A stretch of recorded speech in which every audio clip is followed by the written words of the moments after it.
Good morning and welcome to the December 19th, 2023 Board of Supervisors for the County of Lake. We'll call this meeting to order and begin with a moment of silence. And I think at the last meeting of the year, it's appropriate to think about the loved ones that we've lost this year and those that are not going to be with families, and remember them. It's been a big year of changes, and hold them in our hearts.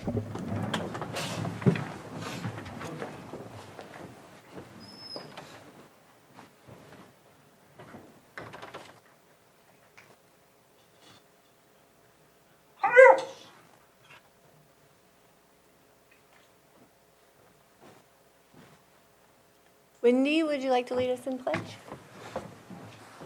I pledge allegiance to the flag of the United States of America and to the republic for which it stands, one nation, under God, indivisible, with liberty and justice for all.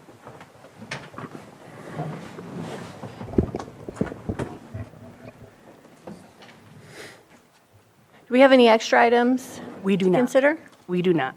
We do not. Okay, then we'll move on to consent. Do we have any items that need to be pulled? Yeah, 5.9, please. 5.9? Okay, Supervisor Sabatier? Madam Chair, I'd like to pull 5.1, 5.5, and 5.10. Okay, 5.1, 5.5, 5.10. and 5.10, and I'm going to pull 5.4. 5.8, please. 5.8. Okay. Any other items the public wishes to pull?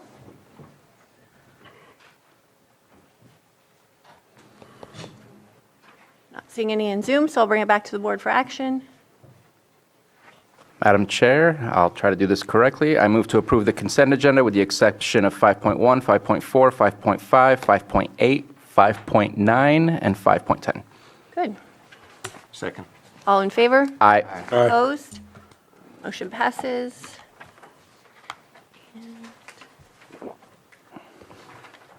Got a few minutes. Which of these do you think will be really short? 5.8. 5.8? Okay. Thank you. I'll just read it. Sure. 5.8, approve addendum to agreement between the County of Lake and Tyler Technologies to add additional services for an amount of $15,000 and authorize the chair to sign. Since I uploaded the addendum to the contract, I also provided the board with the original contract and the contract that was signed in March of 2023. So I just want everybody to be aware that all those are at your disposal for review. Okay. Thank you for that. Any questions from the board? Any public comment? Okay, I'll bring it back to the board. Madam Chair, I move to approve the addendum to agreement between the County of Lake and Tyler Technologies to add additional services for an amount of $15,000 and authorize the chair to sign. Second. All in favor? Aye. Opposed? Okay, and do we have another short one? 5.1 should be short.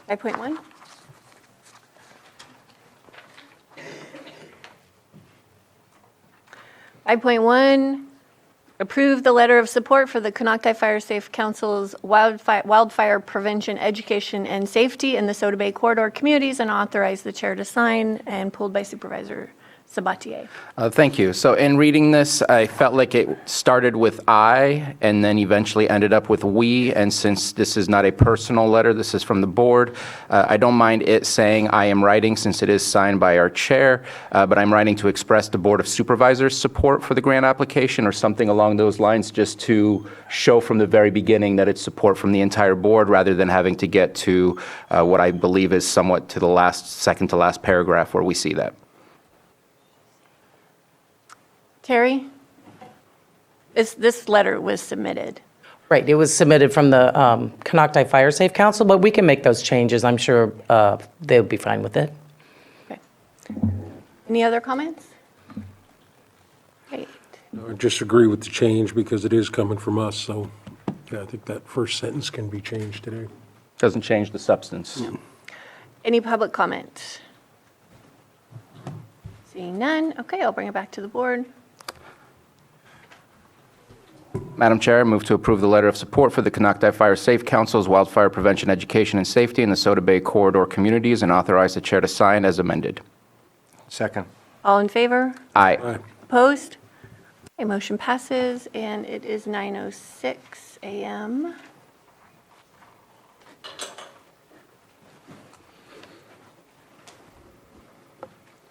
Public input. We have anyone in the chambers who'd like to give public comment or public input? Can come up to the podium and have 3 minutes, and please state your name. Good morning, Chair and Supervisors. I'm Stacy Mattina, Mayor of the City of Lakeport. I'm thrilled to be here today to express our sincere thanks to the County Board of Supervisors, especially Supervisor Green, for making our holiday dreams come true in Lakeport. Not too long ago, we had this wild idea of bringing more cheer to downtown. Well, thanks to your generosity and support, it's now a reality. We've got an amazing 16-foot giant Everest fir from the Wintergreen Corporation, all lit up and ready to spread joy in the Coppiton Community Park. This isn't just any tree, it's a symbol of unity and community spirit. In the future, we hope to add ornaments created by local kids. This tree is not a one-hit wonder, it's reusable, and we can even make it bigger over time. In fact, next year, it'll be 10 feet taller. So big shout out to Supervisor Green for not only considering our idea, but jumping on board with it. Your commitment to Lakeport's well-being is truly appreciated. We look forward to seeing the positive vibes this tree will bring to our community. So let's celebrate, come down to Cobbiton Community Park, bask in the glow of our awesome holiday tree, and feel the warmth of the community spirit. Here's to a joyful holiday season. Thank you, everyone. Thank you, Stacy. That's on her. She's the bright one. She's the elf. All right, come on up.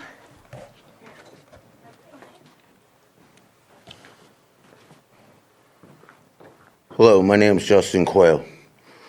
I come before you, my king and queens, and the reason I come before you is because rules are being broken. Laws that you guys state and make, you can break, and you get don't no penalty to the biggest corporation in this county. But then you come after little people that are trying to open up a business, and you attack us by saying that you've been recording us without our permission or other people in the public for a year. Yes, she filed a complaint, or this person filed a complaint a year ago, but not against me personally or my business, but then violated my rights, what's also a state law. And you guys say it's okay, but we looked at every rule book, every law book, everything, and you still allowed it to happen. I would like to file a police report, please. I'm begging you to uphold why we say President allegiance. Why? My last name is Quayle, Q-U-A-Y-L-E.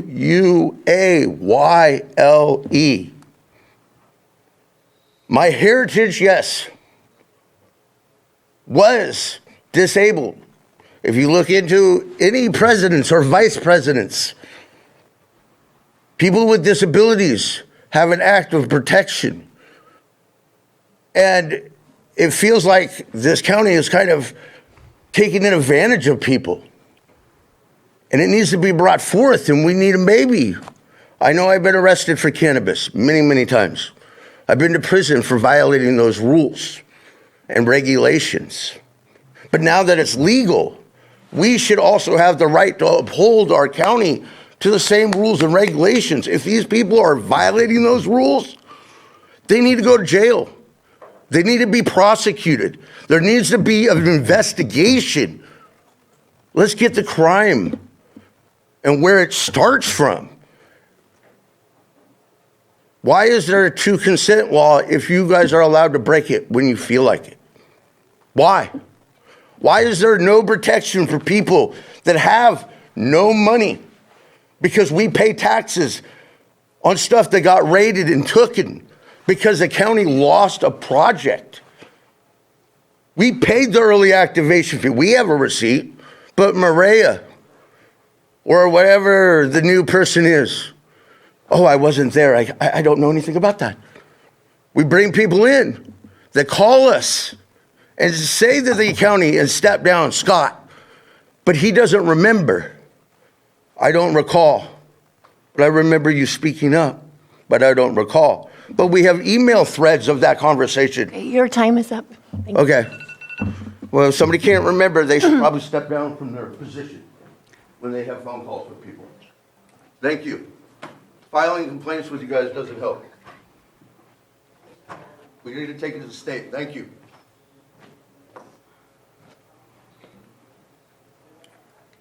Hello, my name is Skyla Lewa, and I'm with Pillsbury Family Farms, a cannabis farm out in Lake Pillsbury. And I have to agree with what Mr. Quayle has said. According to the rules and the regulations, we applied with our state license the year prior.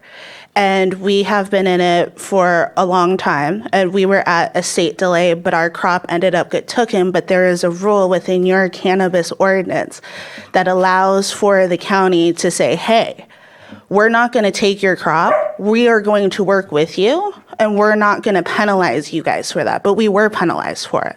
We had to pay for that. And unfortunately, the code enforcement who took it to the dump was smiling. And that was really sad to see the hard labor that we had to put in and the money that had to come out of our pockets to put that forth. And then to apply for a county grant of 50 grand that was accepted in September of last year that we weren't notified, but yet we are still paying all of these fees, our annual compliance fees, our pesticide fees, out of our own pocket, and Patrick still will not talk to us. So what can we do about this tax collector who refuses to address the elephant in the room, which is cannabis, which everybody, including Bruno, has said when he was chairman that cannabis growers have millions and millions of dollars, but where is this millions and millions of dollars that we have? Because I'm a poor native from the res. I don't have millions and millions of dollars. Cannabis is my way of life to support my child and my family because I don't want to be another Native American who has to go back to the reservation and live off of government funds. That is not what my ancestors wanted for me, and that is not what I want for the future of my bloodline. So I really urge you guys to look at Patrick Sullivan and why he is refusing to hold meetings with the cannabis grant applicants. Thank you. Okay, do we have anyone else? Good morning. I'm Ana Santana. I'm Program Director with Lake County Office of Education. And today I just want to give thanks to a couple of the supervisors for supporting some really passionate work of mine. Supervisor Green, your attendance at our Children's Council, it was really wonderful to have you there and to speak up in favor of our activities that we are wanting to bring to our county to start reducing some of the child abuse in our county. And then also Supervisor Sabatier for your commitment to our continuum of care and helping our homeless neighbors. So thank you very much, and I hope everybody has a wonderful Christmas. And thank you to Supervisor Simon Moak for attending the Posada in Middletown with the MAC Center, and EJ for always stepping up for our kids all around the Nice and Lucerne area, and Jessica Paiska for being you and for always supporting our families and our youth in our Kelseyville district and more. Thank you. Thank you, Anna. Okay, do we have any other public comment or anyone in the Zoom room? Okay, I'm not seeing any. So we will move on to our next item. Our 6.2, 9:07 a.m. Pet of the Week.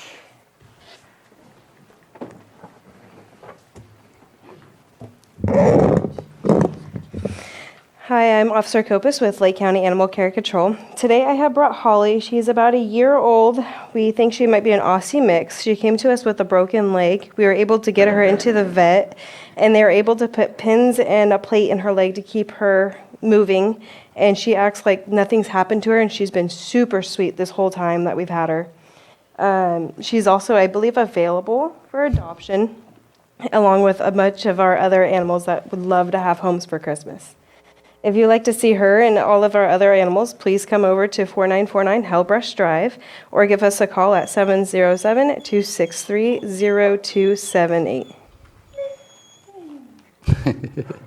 Thanks for coming, Holly. She's really sweet. She wants everybody's attention too. Thank you. Okay, 6.3, 9:10 a.m., consideration of report to the Board of Supervisors explaining the emergency conditions that necessitated the summary abatement of the property located at 3025 Spring Valley Road, APN number 062-33104. And we have Director Turner. Thank you. Instead of getting comfy over there, this is just a quick update. When code enforcement notices violations that are immediate threats to public health and safety, we do have the option for what's called a summary abatement, which means we're reaching out to that property owner, we're posting that property, so long as the action has the approval of the district supervisor and the department head, which is me, then we are reaching out to that property owner in order to get self-abatement within 48 hours instead of our normal time length. So that I do have our code enforcement manager, Marcus Beltramo, to give you the details specific to this situation. But part of the process of a summary abatement is if we do need to do the abatement, we do so in 48 hours, and then we deliver a report to the board. This one is a little different in that by the time we went there to do the abatement, it had already been self-abated. But out of abundance of caution, we still wanted to give an update to the board today. And I will turn it over to Marcus. Thank you. Good morning, Marcus Beltramo, Code Enforcement Manager, County of Lake. The property, 3025 Spring Valley Road, we conducted a site visit. While we were at the property, we saw that people had moved on to the property. It is a vacant lot. It is zoned for residential purposes, so it needs to have a home, but there is no home there. They moved on the property into recreational vehicles and trailers. What we observed when we conducted our initial site visit is we saw solar panels laying on the ground, wiring laying on the ground, connected to batteries, surge protectors, wires dangling outside of the recreational vehicle. The wiring that was on the ground was not fully covered or in a conduit. So the actual wire where the current travels through was actually exposed and on the ground in direct contact, creating a potential fire risk. The request for the summary abatement was to remove all wiring, any electrical directly touching the ground. Also, there were jumper cables laying on the ground connected to car batteries that were sitting on the recreational vehicle there. As we all know, car batteries, when they touch, they create a spark. So an animal, wind, people in the dark moving around can easily kick those things, have them touch, create a spark, which then possibly has the potential to create a fire risk. So that was the purpose, and the request for the summary abatement was to take all electrical directly touching the ground and connect it to disconnect that. All of it is unpermitted. So that was the request for the summary abatement. When we issued the 48 hours, they had 48 hours to correct it. By the time we came back out to the property, we were assisted by the sheriff's office. They were out there with us as well. We had our plans examiner, Jack Smalley, out there as well. We wanted someone from the building department so they could give their professional expert opinion. And in his opinion, the immediate issues had been abated and there was no immediate risk to create a fire or potential harm to the public. And that concludes my report. Well, actually, one other thing. We did post a 30-day notice, so the other violations will be handled in due course in 30 days. Okay. Any questions from the board? Supervisor Spatier? Just a quick question.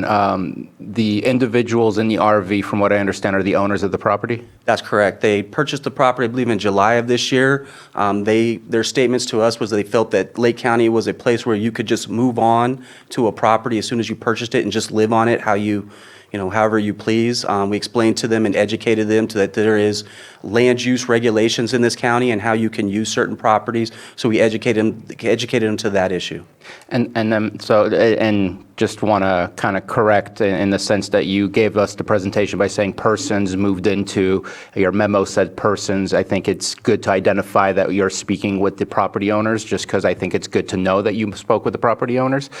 Did you make a request to remove and abate the issues, and did they say no, or did you just automatically do the summary abatement and then they did it on their own? I'm just curious what the conversation was. So we initially we went out, the property owners were not at the property initially. We did have a conversation with them, but due to the immediacy of the issue, we went and made the request for the 48 hours. During that span, we also went out to the property to make contact with them.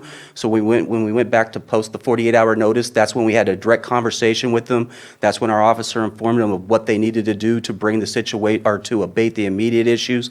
And that's what I believe the property owner at that time, he had that information. Knowing that information, he took care and removed the electrical and made sure that it was all not directly touching the ground. So we made every effort to contact them.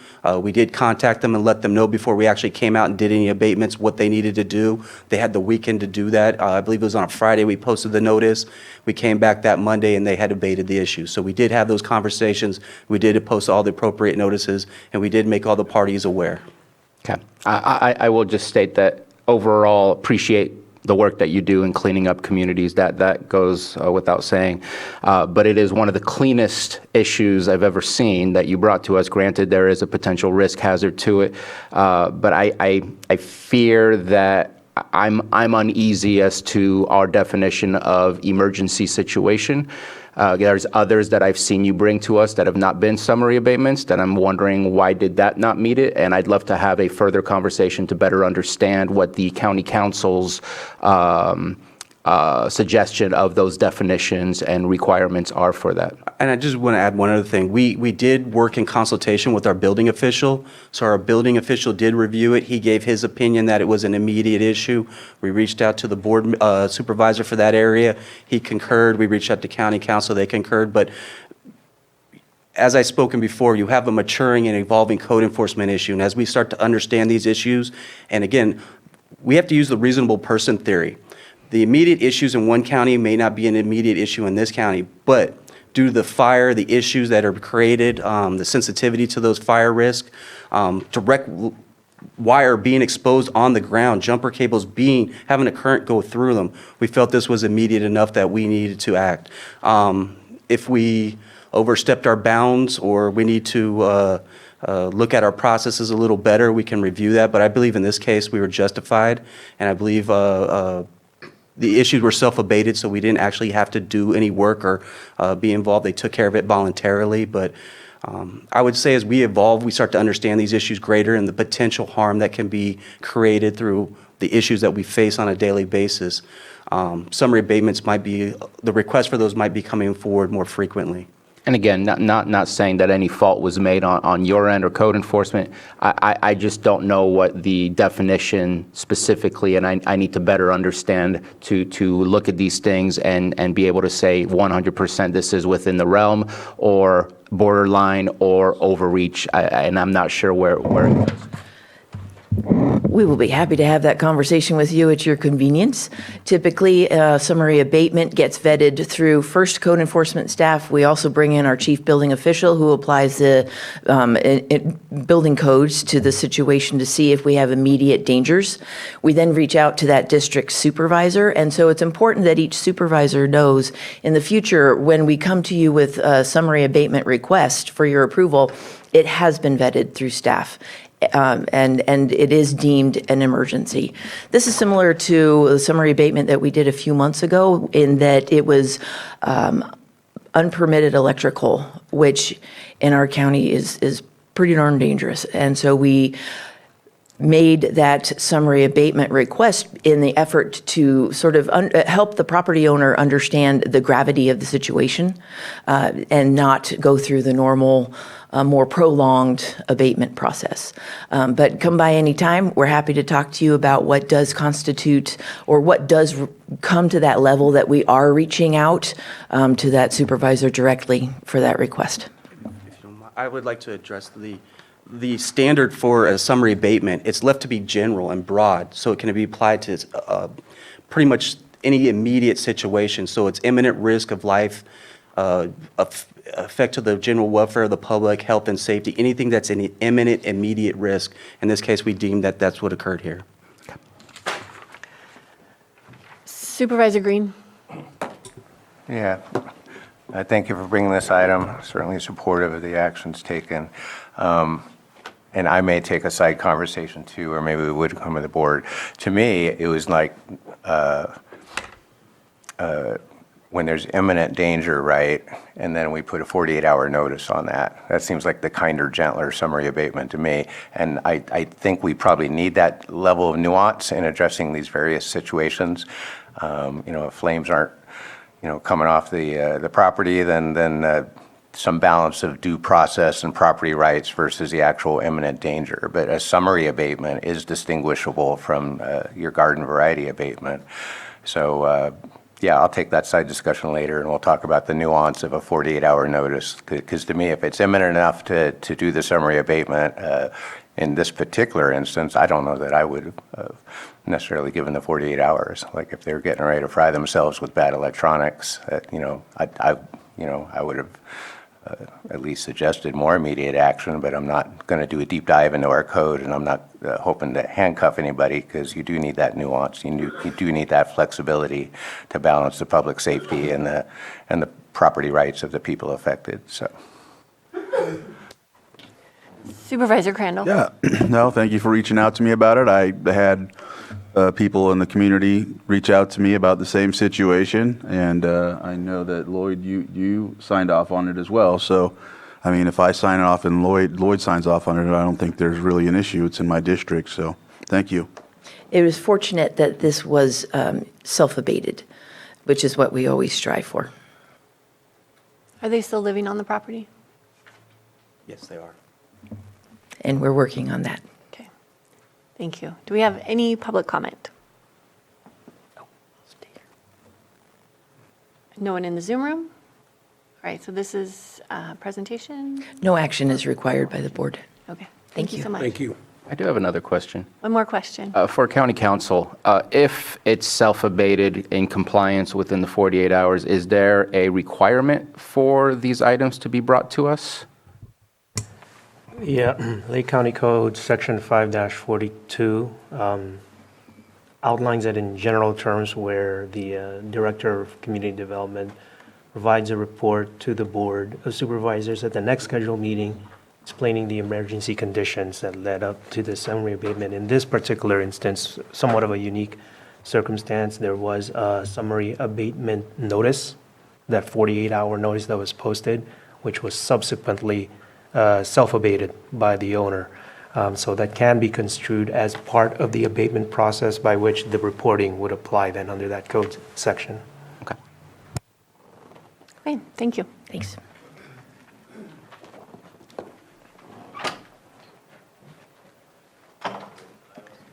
Okay, 9:20 a.m., 6.4, consideration of presentation on the multi-county agency full functional evacuation shelter crisis. And this is by Health Services. Come on up. Thank you, Madam Chair. We have Dean Eichelman, who is our Emergency Preparedness Program Coordinator, and Christine Hannigan, the Staff Services Analyst. And we also have Judy Garcia, the Health Program Manager, in the audience.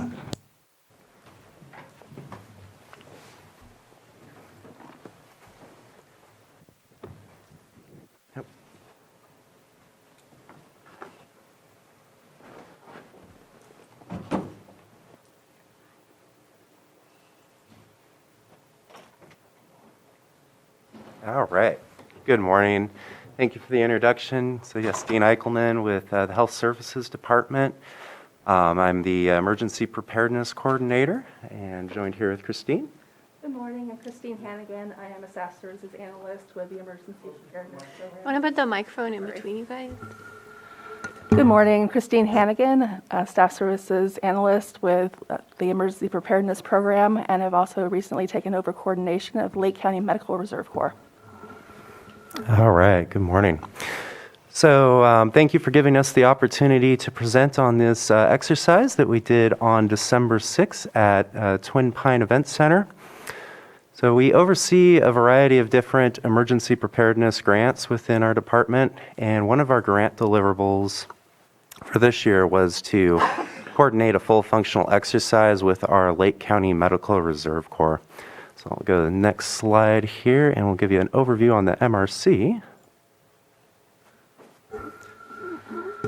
So the Medical Reserve Corps is a national network of healthcare volunteer units, with each unit being coordinated locally. The Lake County Medical Reserve Corps was accredited in 2007 and is coordinated through Public Health's Emergency Preparedness Program. Members are registered by our program through the state's Disaster Healthcare Volunteer website and are also signed up through the Lake County Volunteer process through Human Resources. The main purpose of the Medical Reserve Corps is to provide healthcare services in times of emergency. Other activations support community needs such as vaccination. Among other deployments, Lake County MRC volunteers have been used to staff first aid nursing positions at evacuation shelters, vaccinator and vaccine coordination programs at influenza and COVID-19 mass vaccination clinics, and COVID-19 testing and contact tracing positions. This exercise was originally intended to be a training for the Lake County MRC on medical roles in evacuation shelters, but became an opportunity for collaboration with other agencies for expanded training. Thank you, Christine. And so, yeah, with that, with our MRC in mind and planning out a full functional exercise with them, we decided a evacuation shelter scenario would be a great opportunity for them to practice their response to our community when they're presenting as an evacuee at a shelter, potentially with medical needs. So we decided to expand it and start working with the other organizations within the county that would set up an evacuation shelter. So the Department of Social Services, American Red Cross, Lake County Animal Control, Lake County OES, Lake County Behavioral Health, and then of course our department with Public Health. We did this on a fairly compressed time frame, so we began our first planning meeting on October 16th with these agencies, set up our goals and objectives for the exercise. One of the big things is we wanted to find a venue that had previously been used as an evacuation shelter within the county. And so that's why we decided on Twin Pine. It's historically been an evacuation site in the county. I'd like to take the opportunity to thank Supervisor Simon for helping us secure the location. And the staff there was great to work with. We organized some actors to present to the shelter as evacuees through the participating agencies. So all the actors were either County of Lake employees or with the American Red Cross. So the exercise played out as a wildland fire evacuation scenario with the support of Lake County OES that was there at the exercise. They initiated the activation phase for the exercise. They contacted the Department of Social Services and let them know that a shelter site was needed for setup, and then Social Services went ahead and played through the simulation of that setup. So the American Cross, Animal Control, and Social Services all started setting up everything as if it was the real thing, including cots and all that. And then the actors that we had come in, like I said, staff from the different departments, we assigned different scripts to. So some of them came in with pets from Animal Control. And when they went through the registration process, they were directed to go ahead and check in with Animal Control to register their pet. In a lot of sheltering scenarios in Lake County, you're not able to cohabitate with your pet, so that was where Animal Control came in this case, gave them a good opportunity to practice.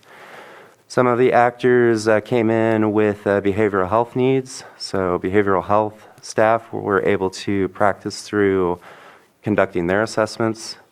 And then, of course, staff from our department were acting out as an evacuee that needed medical support at the shelter, presenting without their prescription oxygen or maybe coming to the shelter with injuries that gave our Lake County Medical Reserve Corps the opportunity to practice their response to those folks.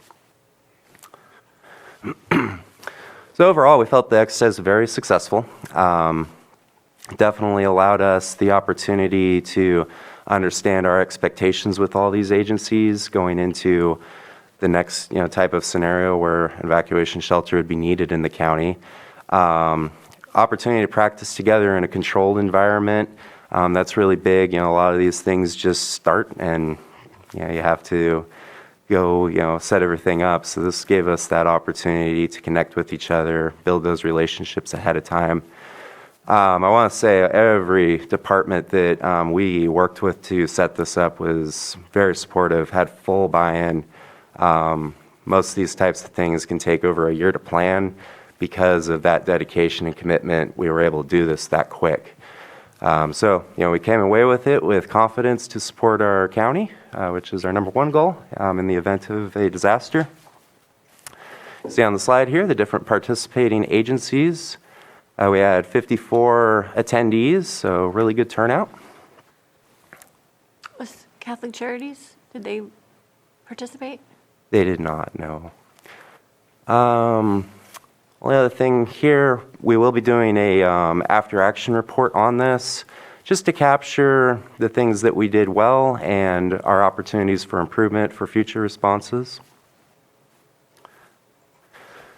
And so that concludes our presentation. I've got our contact information up on the screen here. Feel free to reach out to us with any questions, comments. Again, thank you for the opportunity to present today, and we're available for any other questions now if you like. Wonderful. Thank you for the presentation. Do we have questions? Supervisor Sabatier? Thank you so much for doing this. It's always a hectic situation when it's live, so it's a whole lot easier to go through it without the actual fire and the actual situation occurring. Appreciate the fact that we're doing those exercises. Best day ever for those dogs coming from animal control. That was a field trip for them, so that must have been fun. Just curious, I get it that it could be maybe an outside source where you could just kind of make up the story and see how staff in the exercise would react. But as soon as I saw that this was a shelter and that medical reserves were involved, were the hospitals invited or involved, or in the future, is that a possibility? Or is that more of a scenario that you just write out and then you figure out how the staff that were there for this exercise kind of delegate and deal with issues of bringing people from the shelter to the hospital or taking folks from the hospital if there's beds that are needed to be cleared at the hospital or whatever the case might be? Yeah, thank you for the question. So, we did not work with the hospitals during this because we did want to focus on that element of the shelter piece. Yes, that could definitely be a potential for us to expand in the future.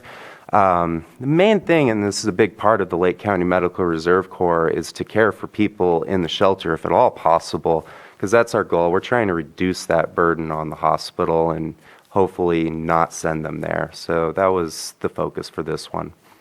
Thank you very much. Supervisor Green? Yeah, thank you. Thank you for doing this on basically a very short timeline on the animal response. And this may not have been part of the scenario, but obviously people with pets in shelter, that would be one situation. But for mass evacuations, large animals sometimes come into play. So did this scenario dive into any large animal sheltering? No, it did not. Yeah, it was just focused on, what we would do with pets in that. Yeah, lots of different pieces, of course, to consider during this type of thing. Thank you. Sure. I think that's been a challenge, obviously, over the years. So thank you. Vice Chair Simon? Yeah, obviously great doing the training when there's not something going on. So I'm glad to see the proactive work on that. Obviously we have the cot set up there with Red Cross and all the relationships we have at Twin Pines. So, and I know throughout the county, there are many other places. You have the Clear Lake Community Center, and we have all the schools and everything. It'd be great to see it moving around the county on a yearly basis, so we're prepared everywhere. When we talk about risk, I know fire is what we're dealing with, but floods, earthquake, being prepared for that down the road, I think is really important. So, it was a good job. Thank you. Thank you. Yeah, and I really appreciated the pet part. I've worked in shelters a lot, and that is the missing link. We have so many people that show up with their pets or their family, and they have to be separated, and we're not exactly sure what to do. And we've made some investments with animal control to help care for the animals during this time. So I'm really happy to see that piece worked on. Supervisor Crandall. Yeah, thank you for the presentation. I appreciate the fact that there's training happening, regardless of anything. It's a proactive approach. We all know that anytime an emergency happens,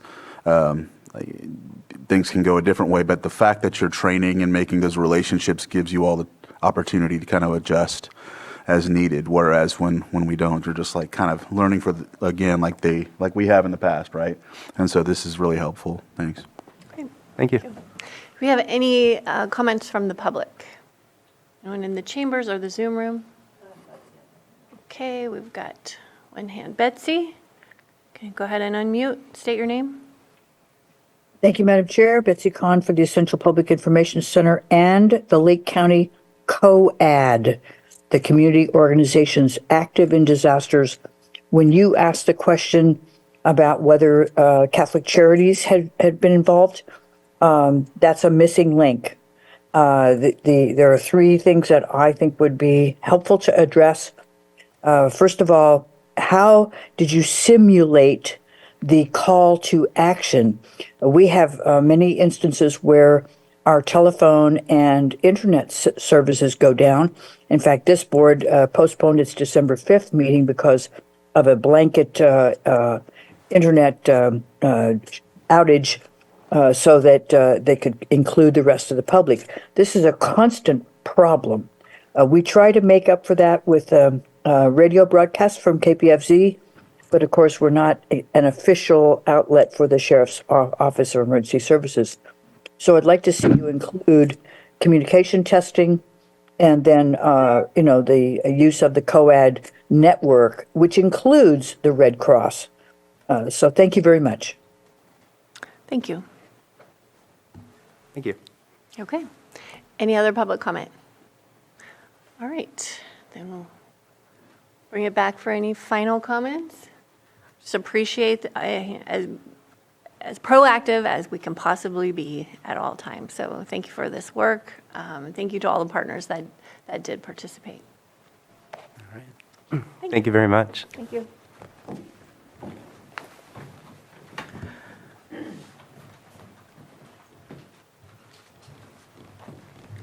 All right, so we've got a little time before our next item.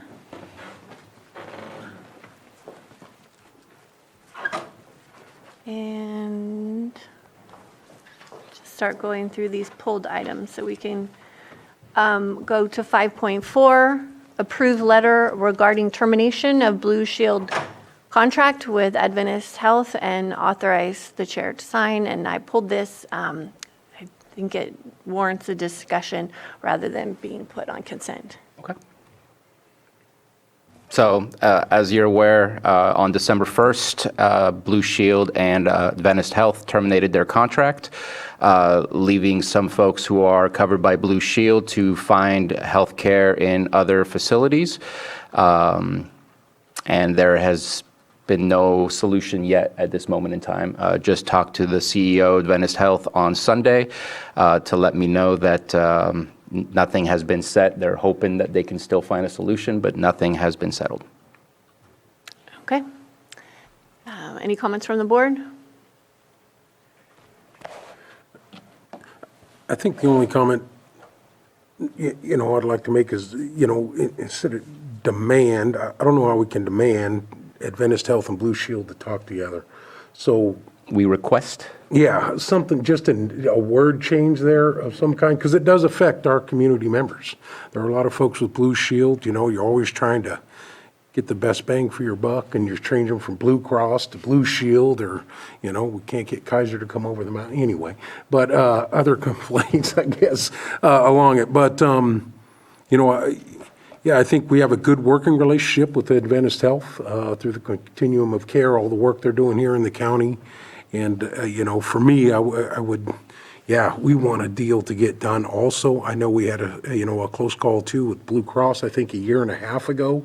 It was able to finally get worked out. I know this is affecting individuals who have this, rescheduling surgeries, longer travel, so definitely would request instead of demand, that just, for me, that's. I'm perfectly fine with Can't demand that. that, just it's the Board of Supervisors request that Preventive Health and Pollution, that would be my only change to the letter at this point. I'm in support of that. I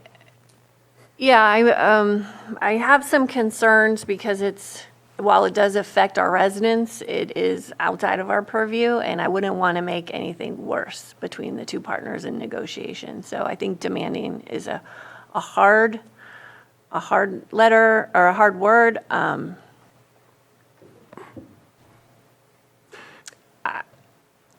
I have a hard time with this letter because it's not our staff, it's not our department. It's really outside of anything that we can, out of our responsibility. So I would like to support somehow the process, but I'm really concerned about stepping out of our lane and negatively impacting a situation. And if I can respond to that, I would respond with, we talk about our health metrics continuously, probably more than just a decade, probably decades. And the impact, any impact pushes us backwards rather than continuing to move forward with the hard work that all agencies that are working on changing those metrics are doing. So I think it is within our purview to speak up for our community members. And I think that the letter is very neutral in not choosing any specific side other than saying this is not what's best for our community members. Let's figure out what the solution is so that we can take care of our community members. Well, I think it can be more neutral. It's not how it's written. And so if we can look at that change for sure, I guess I'll be okay with it, but I do have concerns. So any other comments from the board? I'm thinking of, I don't know if this is the same letter, but Lake County is 56 out of 58 counties when reviewing our health rankings in the state of California. The Lake County Board of Supervisors is committed to lessening that number or something like that. I don't know if that addition helps, but that way when we request that they find agreeable terms or whatever word we decide to use, they know that we're serious about it as well. I don't know if that helps, or if you think it's even, if it's asinine, then don't add it, but. I think it's not a bad addition. Supervisor Green? Yeah, support softening the first sentence. The word request would be adequate.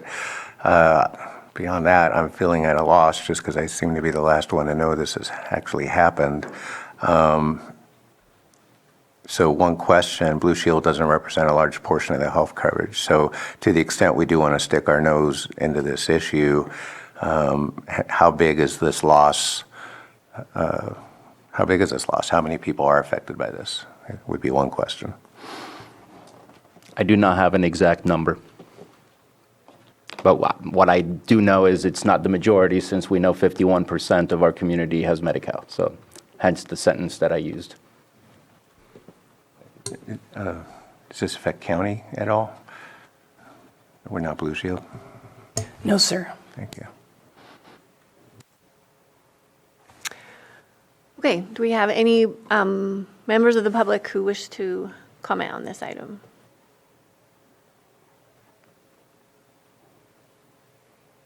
I'm not seeing any. So we can bring it back to the board. Wondering if you can repeat your statement that you made? Yeah, sorry. Let me find it again. Let me find the letter. Oh, wow. There we go. So, where it says, so it's the second paragraph, second sentence. Lake County is 56th out of 58 counties when reviewing our health rankings in the state of California. And the Lake County Board of Supervisors is committed to climbing. I just can't find the last wording of it, but I just want to say that we're committed to basically becoming more healthier and climbing up on the list, I guess you could say. It's committed to being healthier. Yes, yeah, and being healthier or something along those lines. I'm okay with that addition. I don't think it changes the meaning, and I think it definitely adds clarification. And I am going to, if there's a comment. Just one final comment. This is going to go to Blue Shield and Adventist Health, right? Yes. Just want to make sure. Okay. Yes. That's it. If there's nothing further, I move to approve the letter regarding the termination of Blue Shield contract with Adventist Health as amended by both the change from demand to request and the additional statement made by E.J. Crandall, Supervisor Crandall, and authorize the chair to sign. Second. I took, I did. We have a second? Yeah, I second it. All in favor? Aye. Opposed? Okay, motion passes. Madam Chair? Yeah. You may wish to take up 5.5. 5.5A, approve budget transfer in Budget Unit 1781 for $10,432 from account 717.23-80 to capital assets account 717.62-74, and B, amend the list of capital assets of Budget Unit 1781 for the 2023-24 budget to include 2 washer-dryer combo units, and C, create a capital asset in Budget Unit 4014, Behavioral Health Account 74062-72 for a Wolf stove in the amount of $17,644.50 and authorize the Chair of the Board of Supervisors to sign. Supervisor Swatier. Thank you very much. So I didn't pull this item to stop what we're doing. I think we need to move forward in order to pay and make these things happen. Number one, I want to thank Supervisor Green for his efforts. Him and I have been talking for quite a while, and he has been adamant to utilizing his discretionary funds to support the facility. But I also want to make sure that whatever the payments are, that we forward that to the COC so we can discuss as a COC what can we help to support, because I know the COC mixed with behavioral health, and it's a weird split, did go for HHAP or HHIP, that I'm going to mess up the acronyms at one point, where part of it was building and shelter maintenance. And I just want to make sure that we're having the overall conversation and not just putting it only on the backs of the county.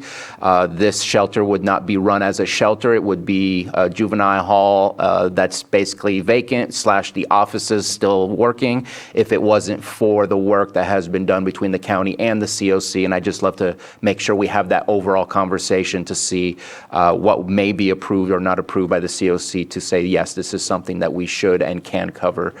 So I just want to make sure that we move that forward after we move forward with this. Okay, any other comments?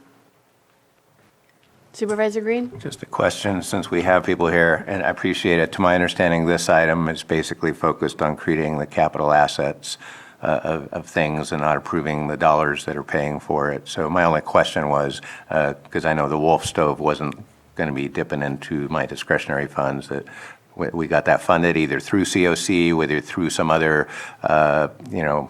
balance of state funding or whatever it is. That will come out of the HHIP administration cost for COC. There you go. Got COC written all over it. And it needs to be brought to the And it will be COC. brought back to the COC on the 4th of January. Excellent, thank you. Yeah. And the reason why there's no actual BT on the side of Budget Unit 4014, they have unused appropriations already in that account. So we're just basically reallocating it into a capital asset since each specific one has to be approved by the board. And then one more question. So a good chunk of this Again, I'm trying to imagine that line in the contract where RCS is operating it, but virtually all the maintenance does fall on the county still, whether. Because it's our building, yeah. Yeah, so and I know Public Services has been shouldering some costs too, so I want to make sure. Roughly $53,000, yeah. Yeah.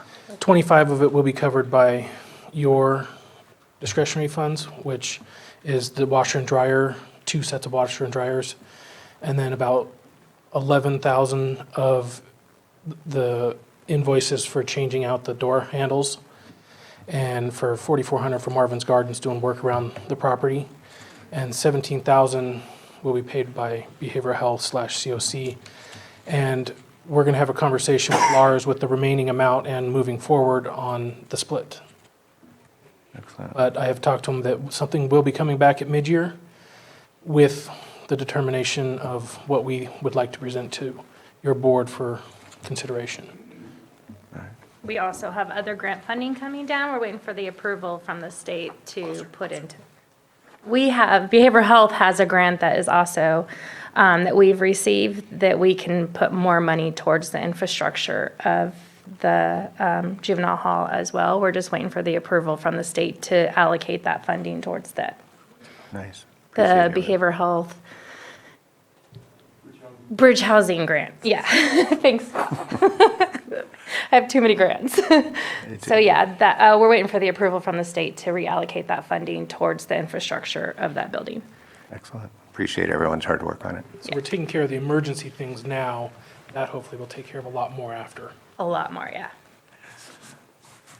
Supervisor Spatier? Just one quick final comment. Want to say big thanks to Public Services, Lars, and Bob Allen. I believe that's his last name.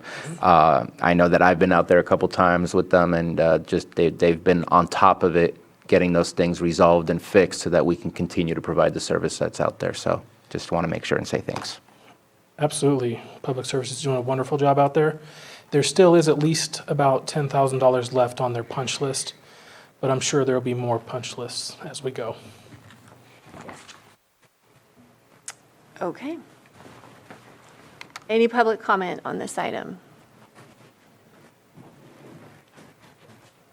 Okay.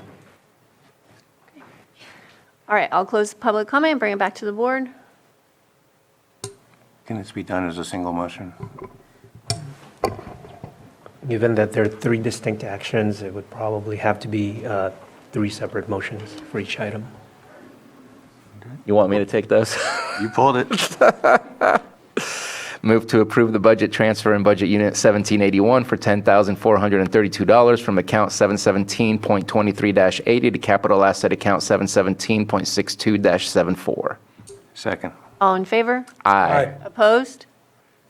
Motion passes. Next. I move to amend the list of capital assets of Budget Unit 1781 for the 23-24 budget to include 2 washer-dryer combo units. Second. All in favor? Aye. Opposed? Whoops, aye. I was reading. In favor, correct? Yeah, in favor, aye. Let me take the last one.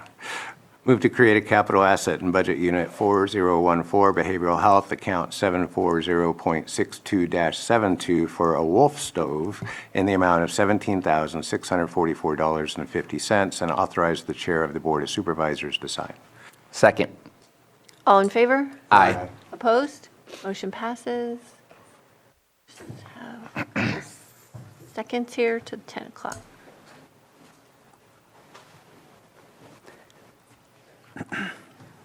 Madam Chair, since we have probation here, you may wish to take up 5.9.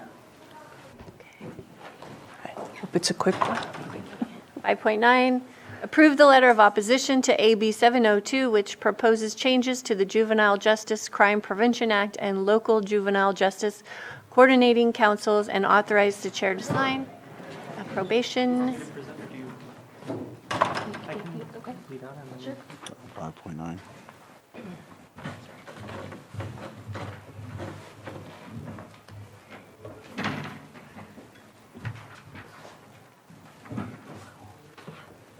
Good morning, Board. My name is Matthew Rothstein, Chief Deputy County Administrative Officer, and I am very grateful to Wendy Monfrans for bringing AB 702 to our collective attention. Wanted to just introduce this item really quickly, and then Chief Probation Officer Monfranz is here to respond to any questions you may have. As your board will be aware, AB 702, introduced by the Honorable Assembly Member Corey Jackson, proposes to enact 3 major changes to the funding and coordination of local juvenile justice system activities. It would redirect Juvenile Justice Crime Prevention Act funds, change the designated chair and overall composition of the local juvenile justice coordinating councils, and recast elements of required multi-agency juvenile justice plans. Previous legislative efforts have proposed similar changes, and each has faced strong, well-grounded opposition. Particularly in rural counties, chief probation officers and county probation departments play a crucial coordination role, ensuring that system-involved youth facing personal inflection points have the services and support they need to promote the best possible outcomes. If AB 702 were approved as written, maintaining well-coordinated services and continuity of care would become much more difficult. For the reasons described in the letter attached to your board's agenda, Chief Probation Officer Monfranz is requesting that your board oppose AB 702. And I likewise had the opportunity to review the legislation, and I support that recommendation that your board adopt this letter of opposition. We thank you for your board's consideration. Chief Probation Officer Monfranz, I don't know if you have anything you want to add to that up front, or otherwise we'll be available for questions. Great, thank you for bringing this to us. This is really important. Do we have anyone with comment? Supervisor Green. Yeah, thank you. I appreciate staff. I did pull this. I do think it is worthy of discussion. I think position letters in general don't generally belong on the consent agenda, and that's number one. Number two, in this particular instance, such an important subject, and even in the letter itself, it suggests that opposing it unless it were amended to do something different. And I think what I'm looking for here is this bill's in here, 2 previous bills have been in there. There's clearly some legislative interest in changing how this happens for a couple reasons. One, to add more voices or put more voices at the table when funding decisions are talked about, and also to boost, justice-involved individuals, and we've seen that similar playbook in many other advisory commissions. So on the one hand, we embrace that model in a lot of other committees that our county works with. So I just don't want to be knee-jerk oppositional to the idea that we would ever want to modify how this particular law is applied. And I also think it's kind of a teachable moment. If we had a softer oppose unless amended stance, it would invite discussion locally, and maybe from whatever state group contributed to the thoughts in this letter. If we don't like what's coming down, what is working right in our county? How do we distinguish rural counties and what's happening here versus some of the very real problems that may be occurring in larger counties? So I get that it's not necessarily within our wheelhouse to become the go-to lobbyists on this subject, but I'm not really eager to just adopt a total opposition to the idea that there may be some worthy reforms that we should be talking about, whether at the local level or at the state level. So, and the letter as it's drafted actually opens up that possibility. Unless it were amended, we're going to oppose this bill. So I guess I'm looking for the other side of the coin. If we can support opposition, but want to signal to the bill's author, if only to prevent a repeat of, another nonstop cycle of bills getting introduced and then shot down. Where's that middle ground? So if it pleases your board, a couple of points. One is that Ms. Monfranz is already engaged with her professional association and the association is putting forth some potential changes to the legislation. So that is the kind of the normative process. And as you had raised, our letter does say oppose as presently written, so unless amended. So there's a sense in which saying oppose unless amended in the subject line may frustrate the issue just because there's a point of consistency with other probation offices around the state that are presenting a letter of opposition right now. So we want to, stand in solidarity with those other departments. But also the letter does include language that says unless amended, and that engagement outside of just the letter form is still ongoing at this time. Did you say there was a template that this letter, was this come in the form of a template from some state organization? And if so, what was So it? there was a template letter, and I worked with Ms. Monfrance to modify it for our case. And in part, the language opposed unless amended was added because that's normative for Lake County. We do expect to engage over the life of the legislation. And what organization provided the template? The Chief Probation Officers of California. Supervisor Sabatier? I just want to make a statement that both RCRC and CSAC also submitted their joint letter of opposition.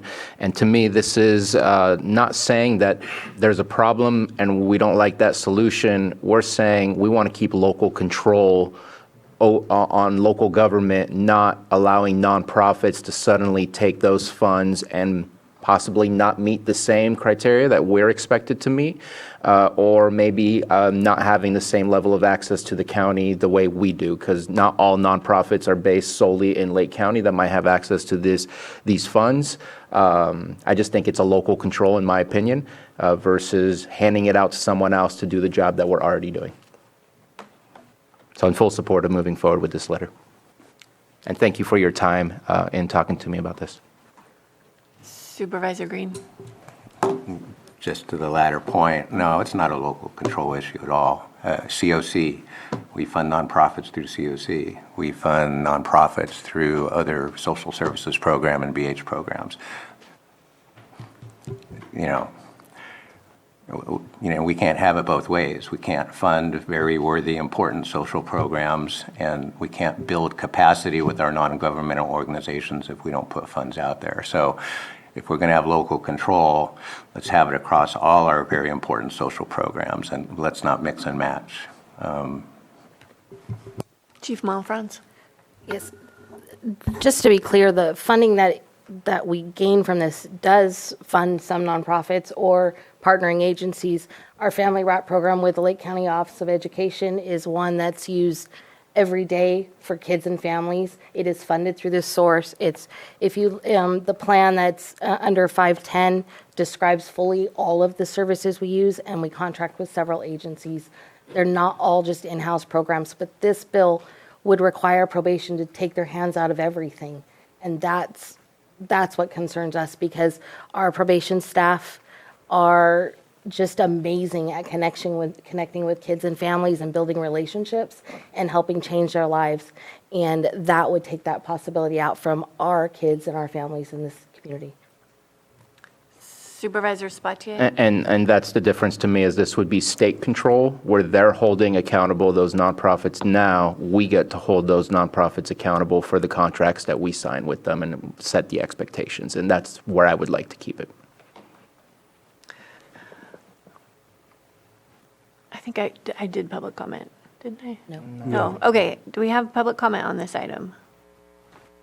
Oh, Me again. hey. So we've historically worked with probation on a lot of our programs. Our more recent program is our Family Wrap program. But a lot of the work that we do is preventing something worse, right?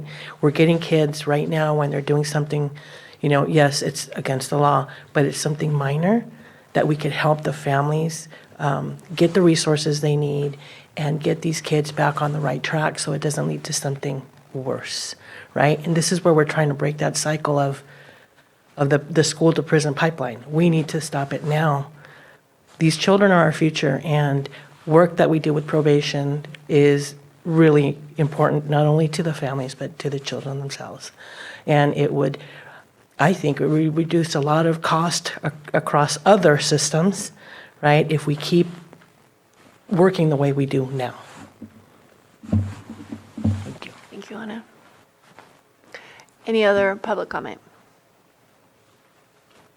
Okay, I'm not seeing any, so I'll bring it back to the board for action. I just want to make one last comment. You made a proclamation about a month or two ago, and it was probably one of the heaviest, most striking proclamations where you had individuals from our community that stepped up and spoke about the relationships and how certain officers really kind of poked and prodded them to move in the right direction. That's what I don't want to take away. Yes, you don't do all of the services, but it takes away that possibility at that point from your staff from making that connection and changing people's lives. And I think that eliminating any of those relationships, I think, is a cost to us rather than a benefit to us. So with that, I move to approve a letter of opposition to AB 702, which proposes changes to the Juvenile Justice Crime Prevention Act and local juvenile justice coordinating councils, and authorize the chair to sign. Second. All in favor? Aye. Opposed? Motion passes. So Thank you. do we want to Thank you, do ma'am. then? You want to do the other probation item, or do you want to go to? Quick. Yeah, okay, 510? All right. 510, approve the 2023-2024 Juvenile Justice Realignment Block Grant. Thank you for your board for reviewing our Juvenile Justice Realignment Block Grant Plan. It is one that a team of all of the community members we work with have come together to describe for you the programs we do and the successes we have. They've a different law passed, and it changed the timing. We've had to submit this one twice this year, so that's why it's before your board now. There is a clerical error on at the beginning of Part 2 where it says Lake County Probation. It should say the Lake County Juvenile Justice Coordinating Council. Besides that, the plan is correct, and we request that you approve it. Great, thank you. Any comments? Any public comments? Okay, bring it back to the board. Madam Chair, I move to approve the 23-24 Juvenile Justice Realignment Block Grant Plan Second. as amended. All in favor? Aye. Aye. Opposed? Okay, motion passes. Thank you. Thank you. Quick break. Now, our 10 o'clock item, anyone need a break? Yeah, okay. We'll take a short break and come back at 10:20. All right, thank you. Our 6.5 10 a.m. item, consideration of presentation for overview of grant award from the Governor's Office of Planning and Research under the Adaptation Planning Grant Program. And this is from admin, and we have our climate officer, Terry Logston. Thank you, Board. As you are aware, we were awarded this adaptation planning grant, and I wrote it with and the assistance of community development and major assistance from the Resource Conservation District. We co-wrote the grant together, and it was supported by Supervisors Pyska and Simon from their discretionary funds. And let me see if I can change the slide. And so the name of the grant is Climate Safe Lake, Planning for an Equitable Climate Safe Lake. The grant details in the project, which actually officially began in October. Let's see, it actually started on October 9th, and it'll run through January 31st of 2026, and we were awarded $649,000 and $350,000. $649,350,000. And again, the co-applicants were the Risk Reduction Authority, the Resource Conservation District, and the Lake County Fire Safe Council. And the purpose of the grant, the Planning for an Equitable Climate Safe Lake project will assess and address climate change vulnerability, impacts, and develop adaptation solutions to build community resilience. The Lake County Community Risk Reduction Authority will create and leverage an inclusive collaboration and existing risk planning documents to create a strategic climate adaptation plan, implement several actions from the 2018 Natural Hazards Mitigation Plan, of which some of them were moved forward to the newly adopted 2023 plan, and empower Lake County residents to survive and thrive in a changing environment.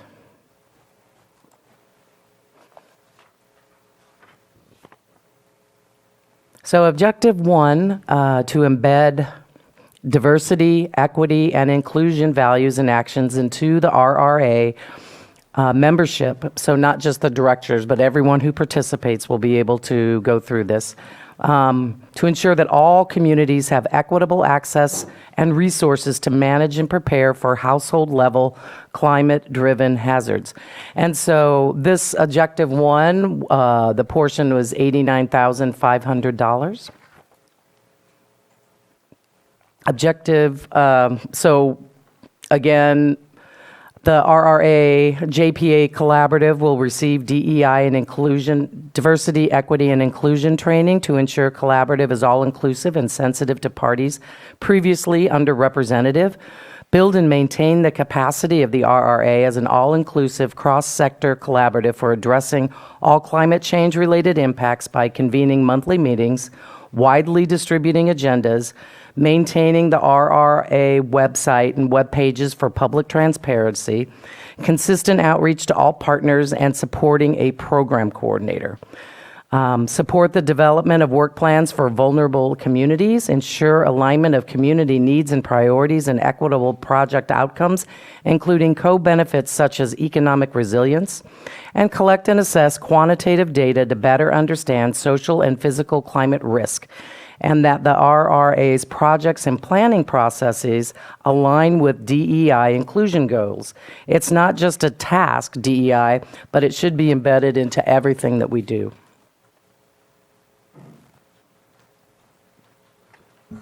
So objective 2 is assess vulnerabilities and create a Lake County climate adaptation plan, which is where community development comes in. We're really excited when we were working with them and looking at this particular pot of money, the adaptation planning grant was one, you could use it for your climate adaptation or action plan, as they're called. CDD needed to complete this plan, as well as completing a climate vulnerability assessment as the first step that will inform that, but can also inform all other projects that the county undergoes. And so the intent is to partner with subject matter experts to study and coalesce. Let me switch slides there.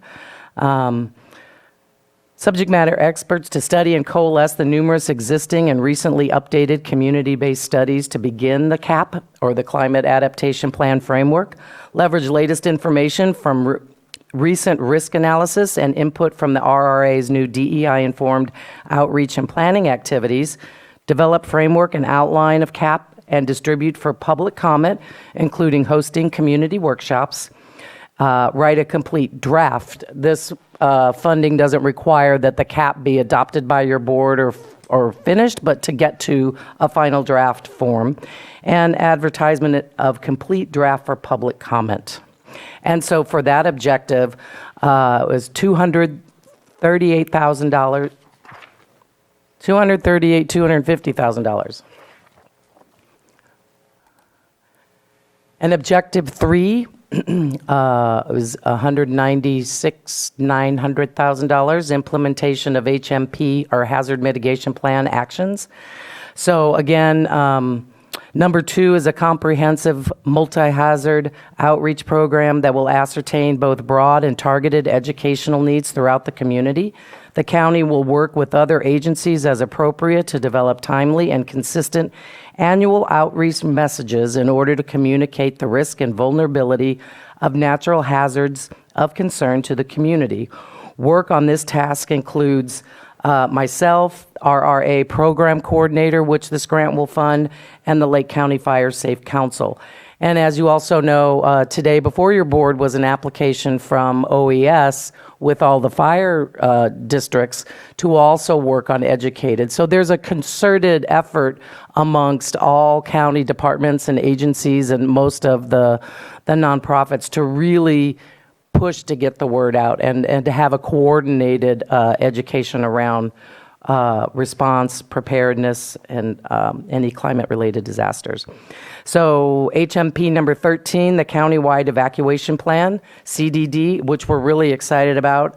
The Community Development Department will incorporate a countywide evacuation plan into the general plan update and have each community address evacuation routes with collaboration from Lake County OEFs and the fire chiefs, municipal advisory counties and, councils and town halls if applicable. We've also recently submitted a grant with North Coast Opportunities, and we hope to be awarded that, where we will do 11 Neighbor Fest events, which are hyper-local events that are geared towards the family. So we hope that we also receive that Regional Climate Collaboratives grant, which will help us get the word out and do in an event and a family-friendly format. Number two, HMP activity was utilizing information from the CAP, the Climate Adaptation Plan, develop specific actions to begin addressing highest priorities. It's not necessary to wait until the plan is all the way complete to begin addressing high priority items, supported in multiple other risk documentation. I'll begin work on this, which I already do, as well as the Resource Conservation District, subcontractors and consultants. And then number 40, mitigation action number 40 in the HMP is utilizing the latest information from wildfire risk assessments, current and proposed hazardous fuel reduction projects, and underrepresented and vulnerable communities, plan and implement wildfire risk mitigation evacuation route clearing, and work on this will be completed by the RCD, the Lake County Fire Safe Council, and subcontractors. Objective 4, which is $124,700,000, support partners, track progress, and evaluate grant outcomes. One of the comments we've gotten over the years from partner agencies that can't be a member of the Risk Reduction Authority is they may not necessarily have the money to send staff to the meetings or cover mileage. And so we wrote that into this grant so that our partners who we need to hear from and we want to keep in touch with, that they're covered to attend these very important meetings. So representatives from nonprofit and CBOs, or community-based organizations, are compensated for services rendered in support of project planning and implementation. RRA meetings and workshop. Some funds are set aside to support new partners that may join the collaboration of the RRA during the grant term, and this portion will be administered by the RRA. Develop project management tracking system using such as smart sheets to capture progress, deliverables, and participant activities. This will be completed by the RRA program coordinator and the Resource Conservation District. And then data collection, tracking, and reporting associated with grant evaluation. RRA program coordinator and the RCD will complete those tasks. And then just as a reminder, a quick outline, the grant guidelines were released in January of last year. Your board and the RRA approved the grant submission in March of last year. It was awarded in June, and the final contracts and the launch began just recently in October. We had our first quarterly meeting, so I'm really excited to be before the board today to talk about this great work because it helps our county and community development be able to do those items that were unfunded, and so we were able to find the funding for them. And so I think that's all of the slides I have. 14. Oh, yes, I also wanted to mention, I don't know because I can't see who's online, but the grant manager, Abby Edwards from the Governor's Office of Planning and Research, had intended to be here, but there was a conflict today, we got pushed back, and she wanted to say that there were 141 initial applications submitted for this grant program. Only 14 were selected and awarded. What's even more impressive is that Lake County scored in the top half of the selected projects. Suffice it to say, we did a great job pulling the proposal together, and they're excited about the project and working with us. So, any questions? Thank you, Terry, and thank you for all the work that all the partners have pulled together to get us going in this direction of being very proactive with what we know is only going to intensify our climate events, and also looking at the social aspects of how do we keep our communities healthy and safe when we go through these transitions. Supervisor Sabatier. Thank you very much for the presentation. I'm certain that other than the grant writing itself, that having as many declared disasters here might have helped to get us in the top of that list. I wanted to ask a couple of questions. The cap, that's really good. It's something that has to be done by law, so we're updating the general plan, so it's good to have that. I know that the RRA is a county-wide effort, not an unincorporated effort. I'm just wondering if any of this can be shared with our cities to be able to update their general plans with the climate action plan as well, since it's kind of hard to stop at a very imaginary line when it comes to climate change planning. Just kind of curious if that's going to be able to work that way, and being able to share this resource. Good news. Am I live? Yes. Thank you for your question. We are planning to do a regional cap. So we have already, there's a meeting set, I believe at the end of this week, with both cities to start the discussions about how to make that planning document regional. Awesome. If I could just add to that as well, the climate vulnerability analysis will be regional, as will the countywide evacuation plan. Our goal here is to result in a tool that is useful regionally, since you're right, it's not like climate stops when you cross into Lakeport or Clear Lake, and have our cities be able to use that in the future for their own plans as well. Additional question. I know that Chair Pyska and I had kind of started working on in 2020, 2021 with drought, looking at like a drought management plan. Will that be incorporated within the climate action plan, or is that a separate type of plan? Or right now I feel like we say extreme, we say severe, but it doesn't really help for businesses, schools, golf courses, whatever the sector is of the community, to understand what's their role in helping out with that. And I've seen plans that have that level of detail. Just wondering if that's a separate thing, or if that's something that will be incorporated within the climate, I know it's not action plan, but adaptation plan. The climate adaptation plan will include a number of the whiplash weather things we're experiencing. Drought is included in that. And I do anticipate that also the effect of climate change on our communities will also resonate through our local area plans. There is another plan called a resiliency plan that may be specific to drought, but I'm not entirely sure. I can tell you all day about general plan and local area plans, but when we start adding these other plans, when Terry's like, hey, you got to do a climate adaptation plan, I'm like, oh, man. So, but it's a really good time because it's all working together now. And so I'm not sure, I'm still not clear on the details of a resiliency plan, but I'm pretty sure whatever's going to be in that is already going to be in our climate adaptation plan. So drought will be included. Certainly informative. And as my understanding, I can't speak for water resources, but I believe that Marina has been, the Deputy Director for Water Resources, Marina Delajanis, has been working on getting funding for a drought management plan. And so my assumption and hope, of course, is that the climate vulnerability analysis will inform that, and that drought management plan will inform the CAP as well. So yeah. Thank you. And we have Marina's hand up. Yes, hi. Thank you, Board. Thank you, Maria, and thank you, Terry. I just wanted to confirm and reiterate Terry's statement.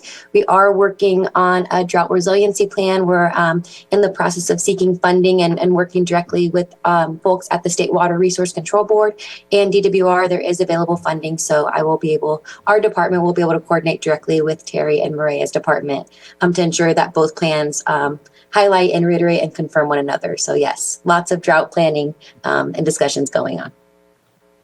Okay, wonderful. Supervisor Green. Yeah, thank you for this, and apologies in advance if I didn't pick up everything you were laying down, but in terms of staffing or support from third-party agencies and stuff like that. So this is a grant. There's some time-limited deliverables at the end of it. Can you just briefly describe what mix of staff and partner organizations are going to actually do the work that's described in this plan? That's a great question. I don't have the exact breakdown memorized, but the majority of it, one is contractors through CDD. They're going to be doing a lot of the work.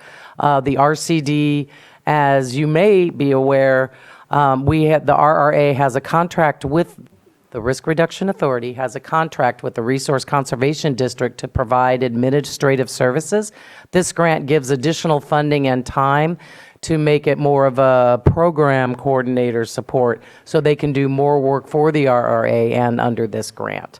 It doesn't provide any additional staffing, of course, to me because my time is covered, but it will give me more, there'll be funding for the educational outreach that I'm supposed to be doing anyway. Same with the RRA where there's finally some funding for it.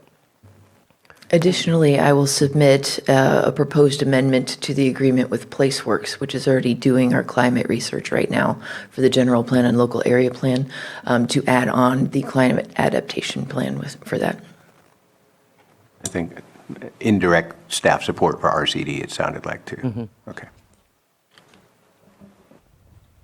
Okay.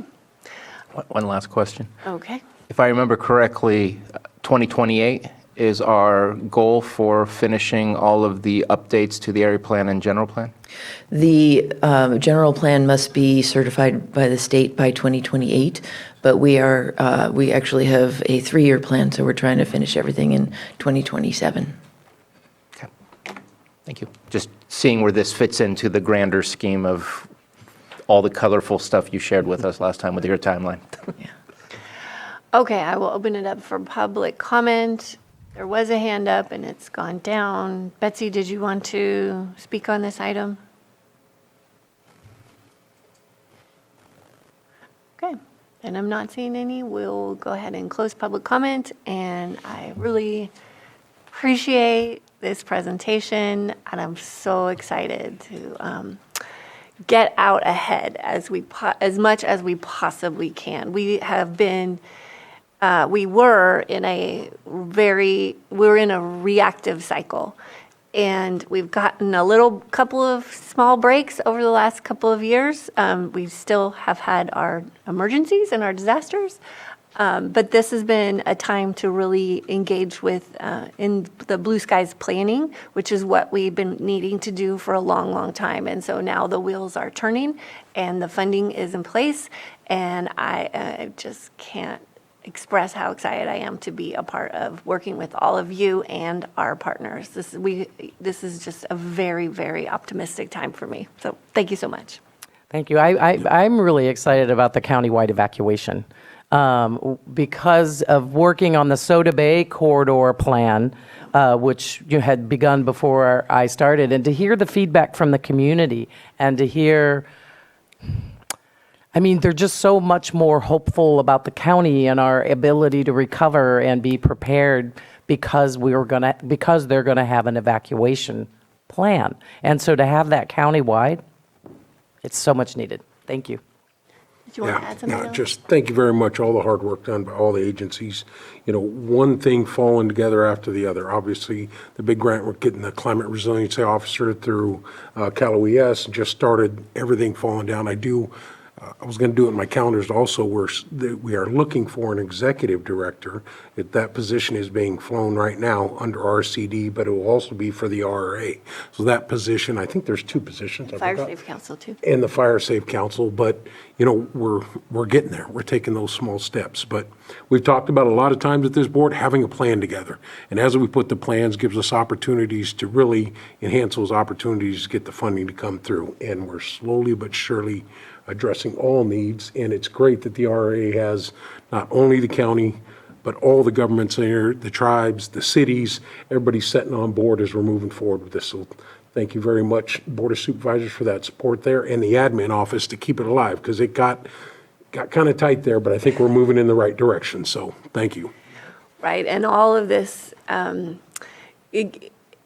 building capacity has been the words that we've been using in order to get to this place. And so each and every grant that we bring to your board, to this board, to review, has components of building capacity, increasing staff in the RCD, the Fire Safe Council, the RRA, and even with this position of our Chief Climate Officer. And so, that's really where this has started, and now we're able to carry the work forward.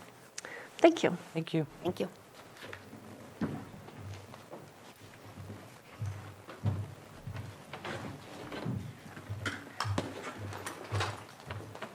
Okay, our 10:30 item, 6.6, consideration of LG Sonic proposal, and we have Supervisors Crandall and Sabatier.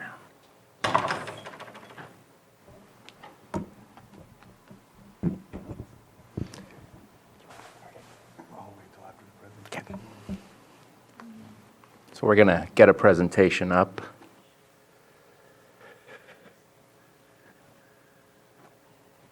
So as it states on the memo, we've talked about this back in June. We were given some direction, I guess, from the board on how to move forward and come back. And so just wanted to come back and express kind of the importance of this project, its meaning to the county, and then talking about costs and funding. And I don't know that that's what my slideshow looks like. I hope I did better than that.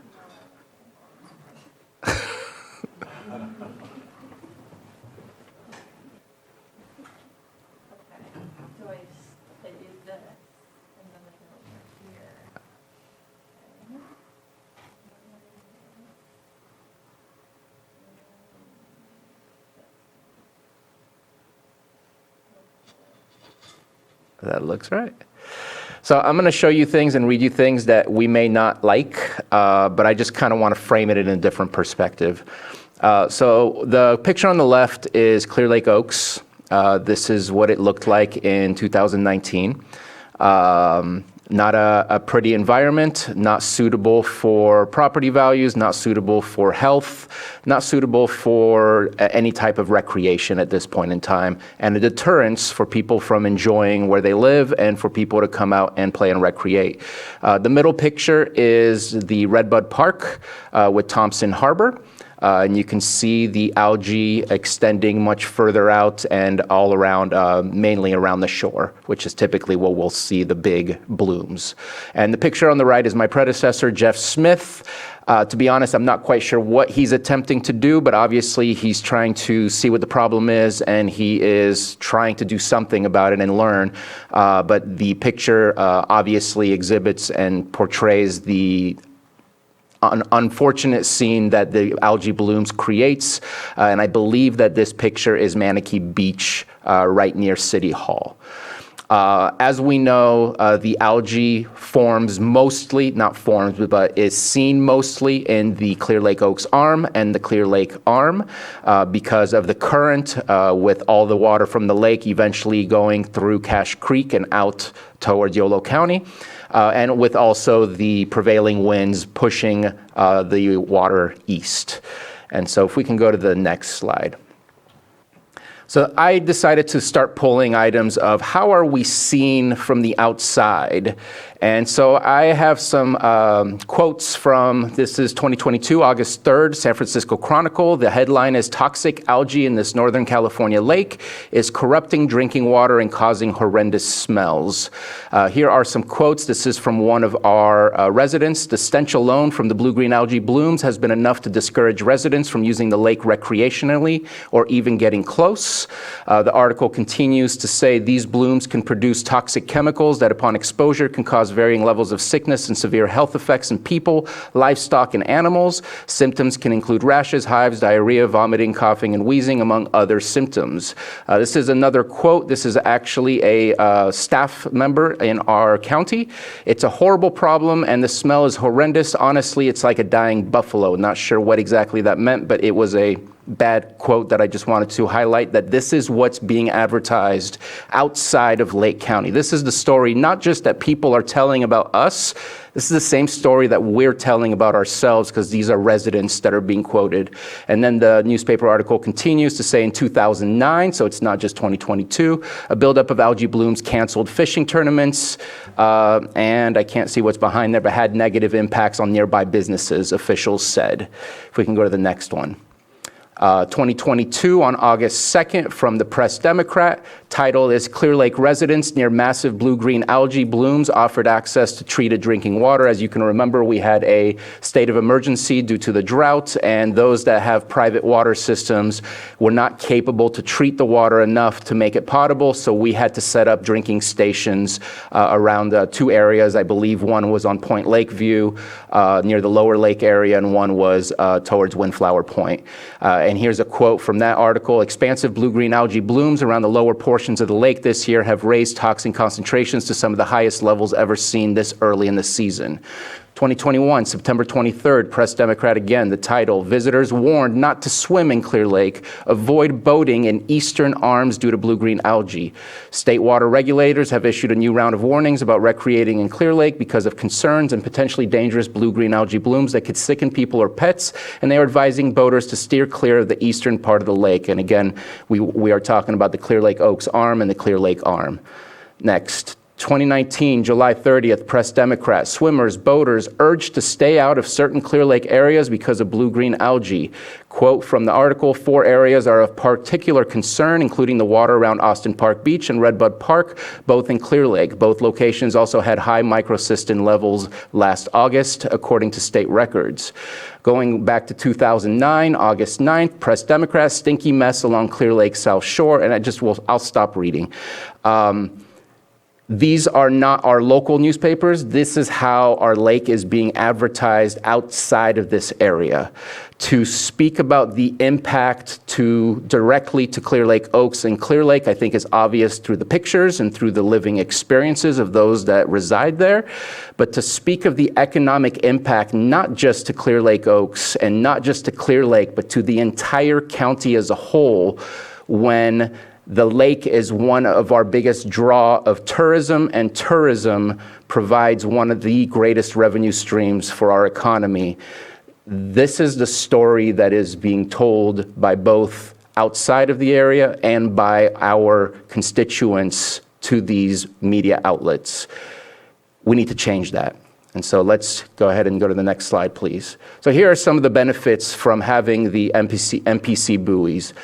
We want to reduce the algae. This will help with health, reduction in health hazards to humans and pets. The CDC states that irritations go from the blue-green algae goes from irritations all the way to neurologic symptoms, and liver damage can occur. We know, we just spoke about it earlier, our health metrics in the county are not good. We want to keep moving forward. This is not helping us whatsoever, especially when this is a lake that a lot of people would like to and do recreate in. We want to make sure that they recreate in there safely. I know that some, and my predecessor, have experienced symptoms after using airboats to try and break down. There are comments by the EPA that talks about air droplets coming from the blue-green algae that can produce these types of symptoms as well. So it's not just in the water, it's also in the air. So if you're smelling it, that means there's probably particulate that could potentially impact you. Let's take care of that. Ecological, cleaner environment for our wildlife to flourish. This is a quote from the EPA on the effects of dead zones and harmful algal blooms. The overgrowth of algae consumes oxygen and blocks sunlight from underwater plants. When the algae eventually dies, the oxygen in the water is consumed. The lack of oxygen makes it impossible for aquatic life to survive.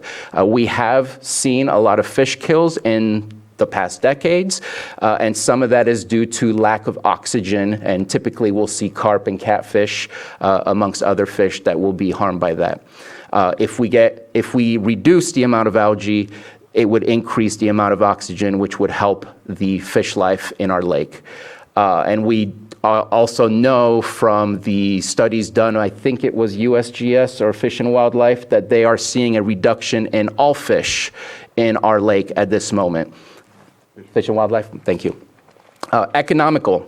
Obviously, these articles are not giving our lake and our county a good reputation. We can change that around.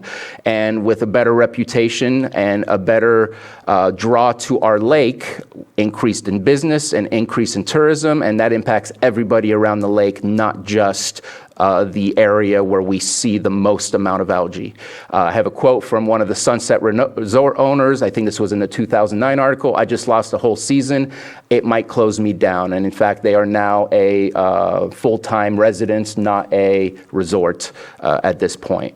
And our water districts, increased cost in treatment due to the amount of algae. We have new state regulations specific to Clear Lake that now tests for, I might say it incorrect, so I'm not sure if it's cyanobacteria or microcystin, but they are testing for it's for both.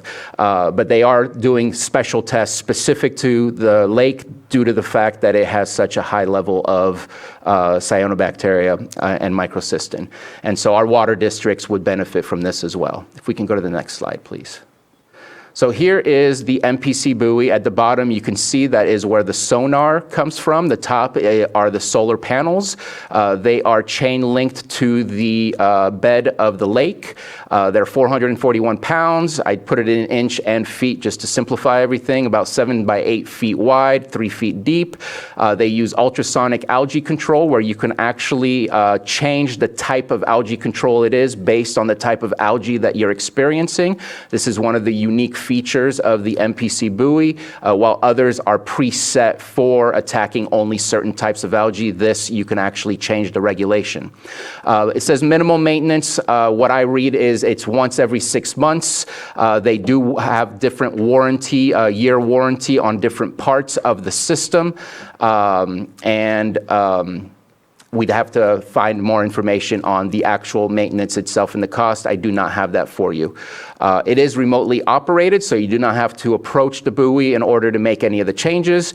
And one of the great features that I know I've heard the sharing of excitement from Water Resources is the quality, is the data, the water data that we would be receiving. It's every 5 minutes that you receive. Right now, I'm not going to say if we're lucky, we're thankful that we have Big Valley and others that are working, I believe it's Elam, that are working to get us some of that water data.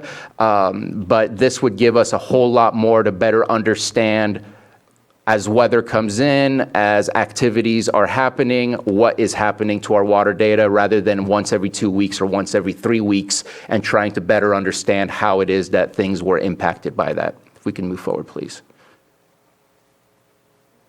Here are the two project areas, 14 buoys each. Typically, they do a certain amount of buoys depending on the acres. This is the largest lake that they would have that they will ever touch. They have never done a lake of this size before, and doing 1 or 2 and trying to make it so that the cost seems more palatable would only lead to potential failure, since the rest of the lake, even in the north part, it creates algae all around. It's just that the algae is being pushed towards this area for the most part. And so having the treatment here so that we can reduce the amount of algae that pops up to the top. Basically what the sonar does is it breaks down the algae as it floats to the top so that it can go back down to the bottom. And next page. So the cost, overall it's 1.5 million, a little bit more. They have approved for separating it into 3 separate years. You would get 28 MPC buoys. Year 1 would be $750,000, 14 in the Clear Lake arm, 14 in the Clear Lake Oaks arm. 8 out of those 28 would be buoy pros, where they are doing the data collection. The rest are just doing the water treatment. So funding sources. We do have Local Assistance and Tribal Consistency Fund, which I think is appropriate for this. That funding is given to us for the amount of federal land that we have in Lake County.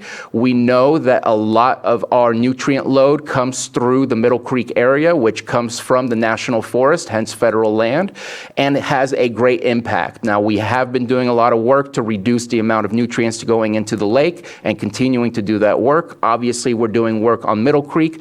But I will suggest that 10 years from now, I hope that we can say it's done, but I would say it would be longer than 10 years before Middle Creek is ever done.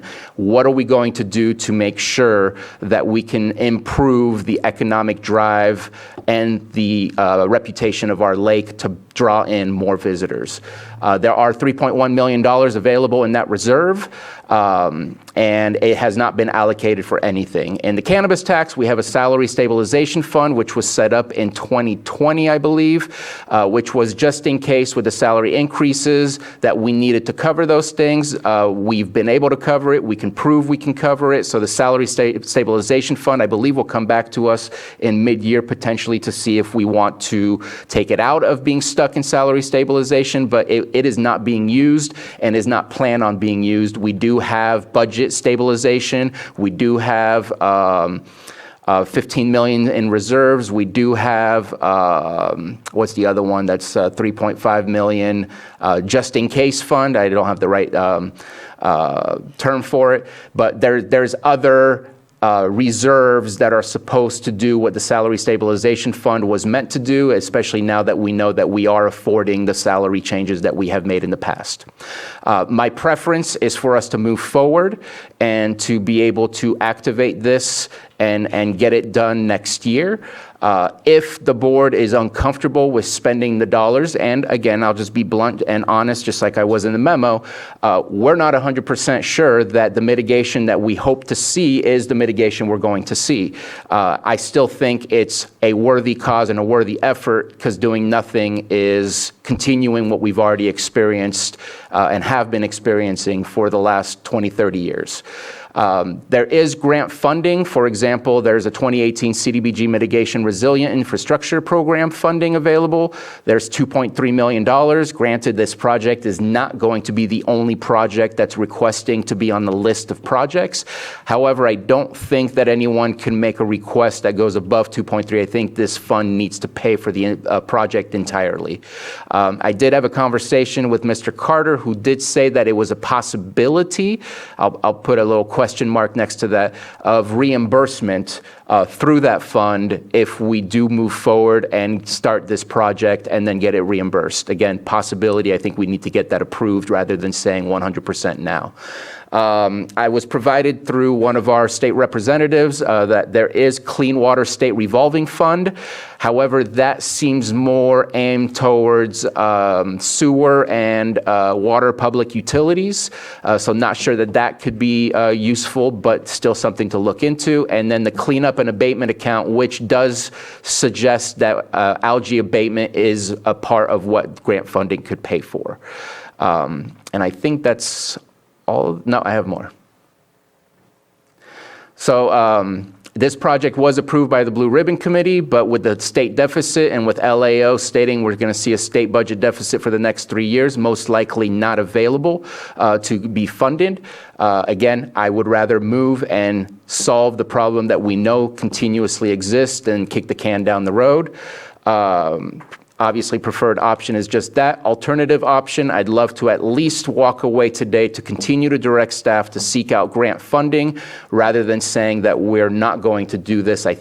I would like to believe that from this board, it's an issue of how we fund this project, not whether or not we want this project. Because again, it's already gone through the Blue Ribbon Committee. This is something that's been vetted. This is something that I happened to do my own research and ended up at the same place at the Blue Ribbon Committee. Obviously, I can't have a conversation with my colleague, Supervisor Crandall, about the Blue Ribbon Committee and the going-ons since Supervisor Green is on that same committee, but him supporting to move this forward tells me that the Blue Ribbon Committee is not prepared to move this forward on their own. And I will let Supervisor Crandall speak, and then we'll go ahead and share a video real quick. You want to share the video? Or- I need to bring it up. Okay. So while you're doing that, I'll just go ahead and add that I've been talking with the Clear Lake Oaks County Water District about being a partner, so they have this information before them as well, so we can bring more people to the table. Also reached out to Nice Water, Cal Water, but that's, of course, not when it comes to this area, but just so they can have the insight as well, considering that, 60% of the the water's used by these companies or, sold by these companies. One of the other things to consider is that we have many projects in the hopper, EPA Superfund site, Middle Creek Restoration. There's, while these are working through, we need to do something in the meantime. It's kind of like the same conversation we're having with the whole Pillsbury situation. While all of this is taking place, what's going to happen in the meantime? And so using this attribute to potentially, control a problem while we go through the other project, enhancements, this could potentially be something that's cheaper than the oxygenation program that Blue Ribbon Committee passed, which, Lake County mostly opposed if you really look at it. And that's also the struggle we have in the Blue Ribbon Committee is you have 3 or 4 different competing interests looking for funding and projects in any aspect. And so it gets really difficult to push things through at some times. And so something like this can also give us favor in that committee as well. A lot of times those are the statements that are made to the county in those meetings is, well, Lake County can use their own funding and do something. Something like this moves forward, we have that and say we do. We take steps. Now we want to take more steps. And I keep reminding them of the bylaws and charter that were put in place for that bill that Cecilia Aguilar Curry put forward for us. And that's due to not only the cultural resources for the tribes, but also the economic development strategy. This is one of the biggest drivers, when people go through all around the lake, regardless if they are coming to fish, if they're coming to just visit in general. They drive through especially the Highway 20, you see the lake, you smell the lake, and it's discouraging. So if this moves forward, we can control our own destiny at a cheaper cost as opposed to some of the other projects. I did look into another oxygenation program. They were called Ever Blue Lakes, which was way more expensive, and it wasn't even close to. It was more like the oxygen type of deal, and it wasn't like the actually hypolimnetic oxygenation program or potential pilot program that is being done by UC Davis, which with that, it's 1 year, maybe 2, and we're left with the spoils or I don't even know if it's a benefit or not, so I'd like to see if we can move forward with this. And if we have to get funding from another source, I'm fine with that too. But I think this is a good attempt and a good direction to do something about this situation.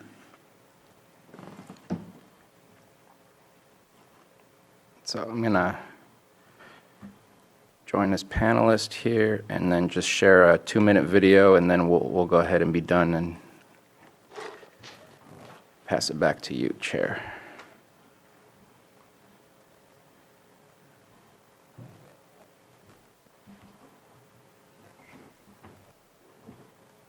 No.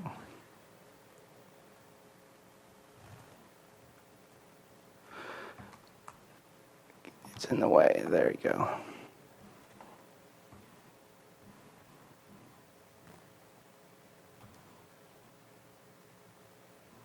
Oh, how about I put some sound?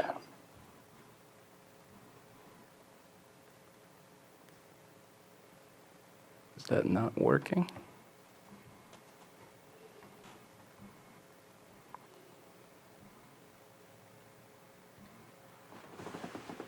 Right there. Yeah, but then that plays my. Municipality in. I needed to work on there.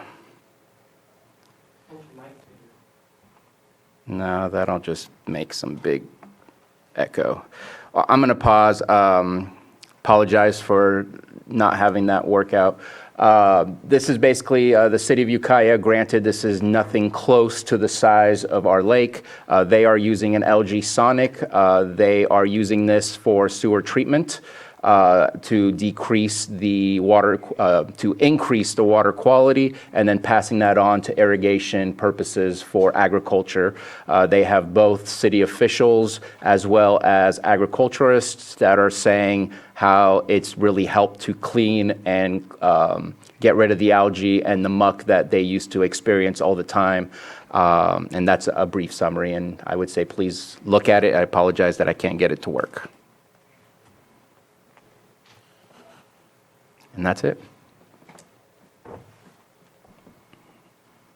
Okay. Any questions or comments? Supervisor Green? Yeah, thank you for the presentation. Just some general questions in no particular order.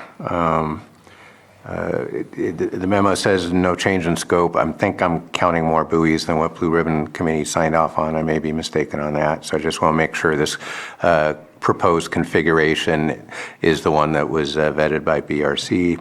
Of course, sustainability is always a question. We can fire this up and we can probably find initial funding, but if we find some traction with it, how do we keep it going?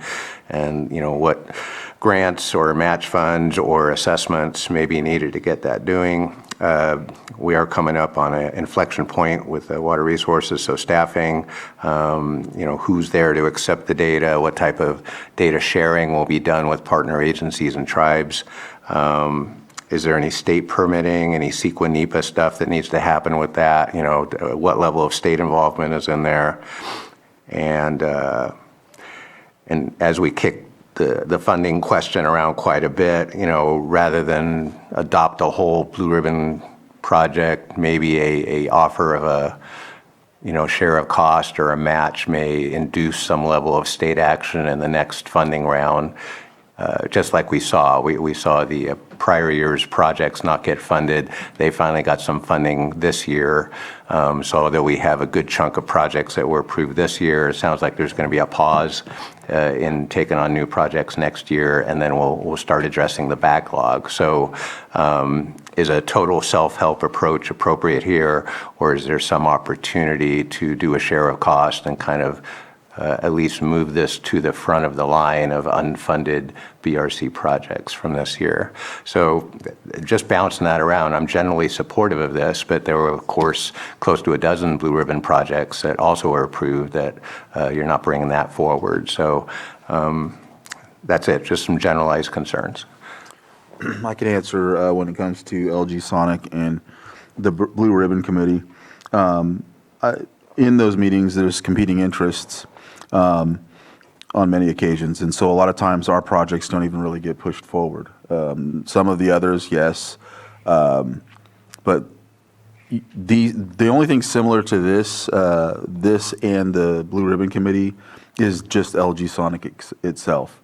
And so now that the Blue Ribbon Committee has implemented basically a prioritization, or not only that, but it's not even done by consensus anymore. It's done by, well, do you vote yes or no?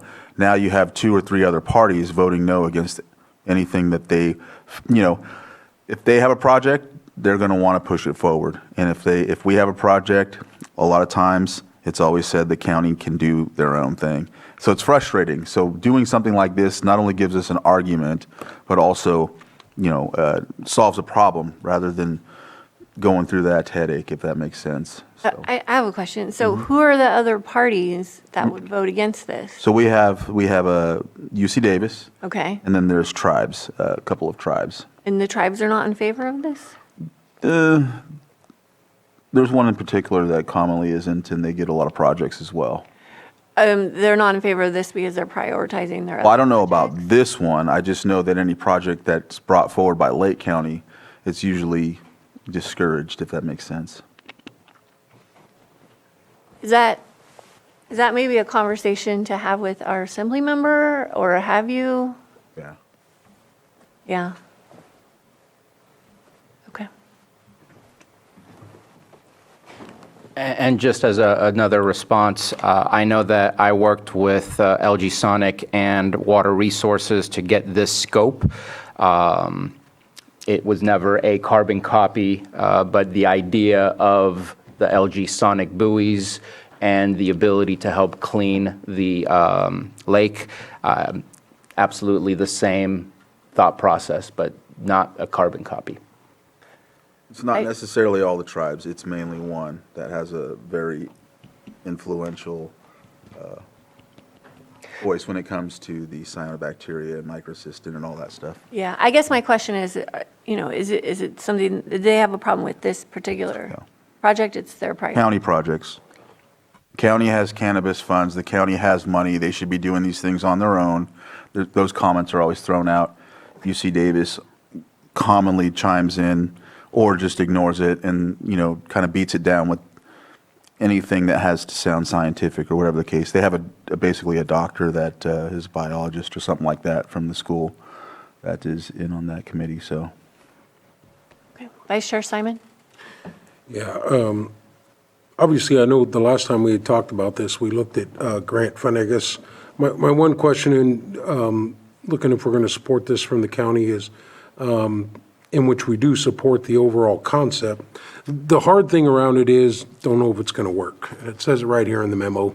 That's the real challenge. And I know when I first came on as a Board of Supervisors, when we took the tours around and looked at the sewer system, I think our sewer system somewhat, I don't know, it was LG, but there was a thing, they called it the frog. It was a solar thing that was out there supposed to, help with all the muck and everything that builds up in the sewer ponds.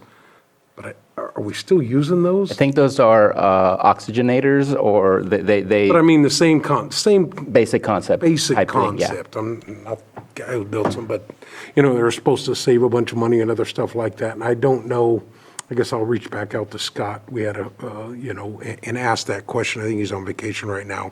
That obviously really leads back. Want to be able to support it, but I do have one question. Talked about CDBG, the possibility of reimbursement. I think that's really important conversation. I know it was probably preliminary, but. Stephen Carter, Assistant County Administrative Officer, and this is a grant that Terry is applying for. Very unlikely that anything before the letter of approval would be reimbursed, but with the 3-year plan that I saw, the second and third year could be put in there. The grant is due in March. It's through the state, so it's a little faster than normal. Probably around July 1, we know and possibly have funding available. What's the match? No match? None. Okay. And this is not the only project wanting to go in there, so it's not a bad thing that it would be basically half and half. Right. And as a response, and again, just being, I could tell you what LG Sonic tells me, which is it's going to work. And I'm not going to put that on the memo because I'm not here to sell their stuff. So I'm going to be blunt that I don't know until I see it. I don't think any of us will know until we see it. And I see it as a risk reduction for the issue that has been occurring. And maybe it's a bad analogy, and I don't mean to poke in areas I shouldn't be poking, but we are dealing with tree mortality. Even if we get rid of all the trees, which we should, doesn't mean we stop forest fires from happening. It stops them from being exacerbated a little bit, but that still doesn't stop the possibility of wildfires, and that doesn't mean we stop doing the work that we're doing to try to clean it up and make it right. So I think that this has similar potential in the way that it will reduce to a certain point. I sure hope it's to the point that I've been told by LG Sonic. But if we don't do anything, we're definitely not taking care of the problem that continues to be there. So since you brought up tree mortality, we've been working for 2 years to find grant funding and to limit the cost from us, from the county. I know we're going to have to contribute something, but we could have started the work a long time ago if we just wanted to start throwing money at it. And that is my problem with this. I'm supportive of a project, and I don't know if it's this technology, because you both have mentioned that there's other things out there. And yes, it's been vetted by the Blue Ribbon Committee, but that's just, I think we need to do more for our policy on procurement. And I think we take opportunities to look for those grants. And if we have to offset or use the LATC fund for matching, we have a limited amount of money. There's about $3 million there. And I think we need to leverage that so we have more projects and we can contribute smaller amounts towards matches if we want to do a one-to-one. I would be okay with looking at that. But you mentioned our reserves, and we've never had reserves like we do now, and it's really critical that we keep them because we're looking at both state and federal deficits now, and now is not the time to be looking at our reserves. So, I appreciate that this presentation was dramatic, and we've had these conversations before, and it is something that I agree we do need to pursue, but this is not our budgeting conversation. This is not mid-year. This isn't June. I can't even really wrap my head around putting a $1.5 million project out right now when we're not looking at the context of our budget. So this is something that I can't support funding today, but I would be okay with looking at a project and grants. I do agree with Supervisor Green that we need to look more at the program and how does this impact recreation and navigation. And there's a lot of buoys out there. That's a lot of buoys, and we have a lot of people on our lake. So what does that look like? What does traffic look like? What does vandalism look like? What's going to be the toll on our department? Staffing and maintenance, all those things I would like to have a better idea to understand the overall impact. And then, this isn't just the county, this is the cities, this is tribes, this is water purveyors. What kind of coalition can we build to kind of come at this collaboratively where we're cost sharing or we're sharing with the maintenance so that we all have buy-in because this affects all of us. Vice Chair Simon. I see Stephen came back. I don't know. Yeah, Stephen.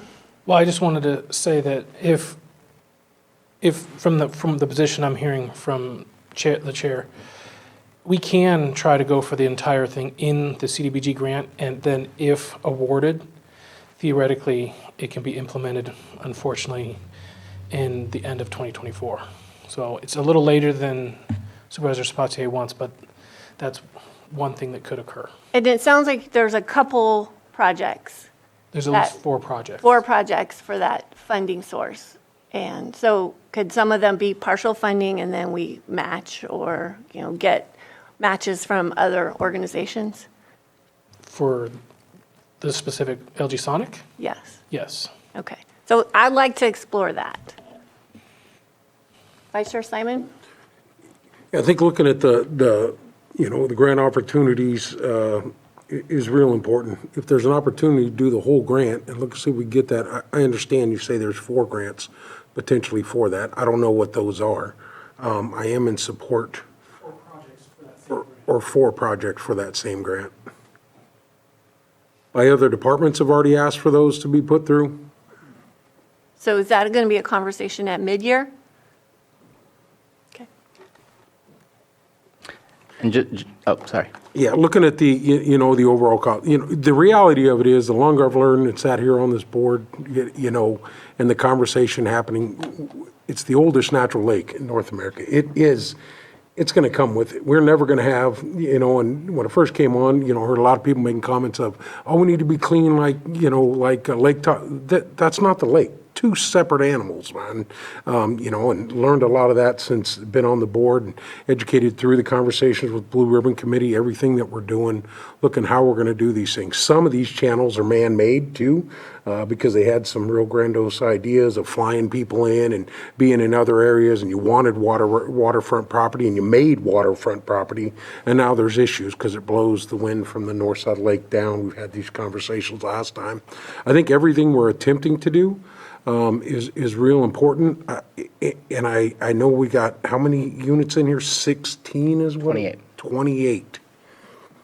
And that's probably LG Sonic probably putting something together and calculating what they think would have the most impact. Support the project, But I think we should really look at the grant funding opportunities, willing to have another conversation in June, come back, hey, we weren't successful, we got, $700,000. I think that would give us an opportunity as a county to have that discussion with our funds to go in there, our skin in the game, as they would say, so you can take that back to Blue Ribbon Committee too. And I believe, that's the best path forward. And I know I said something controversial at the summit, and we're having two conversations. Don't get me confused. I'm not in support of removing Lake Pillsbury, but the dam on the oldest natural lake in North America, that creates a problem here in Clear Lake. Clear Lake cannot clean itself out like it did for millions of years before people came in and put a dam on it. I will say that. I'm not a scientist, but it kept life here for thousands and thousands of years. Because it was able to do what it naturally did every year, and most likely cleaned itself out when it could, kept the water in there as needed, as the Grigsby Riffle does for it naturally. And that's a conversation people need to be having. If you take something natural, and I would just equate that to the inhabitants of this country, and you take them and you stick them somewhere, and you pin them on something, and you change that way that it's functioning, you have problems. And that's the way I look at the lake. So, yeah, you got some feedback, but I'm going to say what I got to say. So support this going forward with the grant option, and then would be willing to have that conversation at budget time if we need to put some money in there if we don't get the full funding opportunity. So what's my thoughts? Supervisor Green? Yeah. Appreciate the feedback, and I do share some of the concerns about the budgeting, but in this particular instance, just because I have been through Blue Ribbon a little bit and seen that process at work, and just because I've seen the slow roll of grants and matching and stuff like that, it's really easy for these things to get lost in the weeds, so to speak. And it's not just 30 years we've been at this, it's 50 years. 50 years. Water Resources used to have a algae research unit. That was actually the name of it. And this is the first real actionable proposal that I think is directly on point to what your constituents have been talking about you for years. And it doesn't just affect your constituents, it affects lake health generally and the economic vitality of this county. If I had a crystal ball and I could predict some instant success in finding some matching funds, or getting CDBG to wake up and, we're doing buoys today, I don't see that happening. And I think if we sit in the driver's seat, we're going to be that much more successful in recruiting partners down the road if we have an actual viable project. And if we get a year or two of data and we see some success, that will help engender that support. I know we have a letter that will be read into the record here a little bit from the city manager, Clear Lake, indicating strong support for this. So although normally I would hedge my bets and urge caution, I'm signaling support for moving ahead today and identifying whatever one-time funding source or reserve is needed to get this project moving. And we'll catch up on the matching and all the good vibes later down the road. But we have been waiting 50 years to get an algae control project in this lake, and this provides an opportunity to do that. So I want to support that.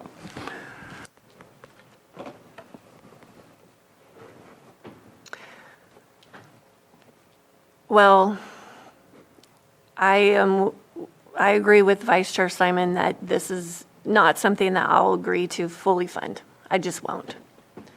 We have a lot of problems. We have a lot of issues. We have a lot of projects. We're doing a lot of proactive work. You saw that presentation today. You saw another one last week of how hard we're hustling for grants. And yes, cost share is part of it. And I'm supportive of helping us be able to champion this, but I want the other partners to be involved because everybody needs to understand how this impacts our lake and be cooperative and helpful with each other. We can't just take on this project when we know we have two cities and tribal nations that share our shores and share this water.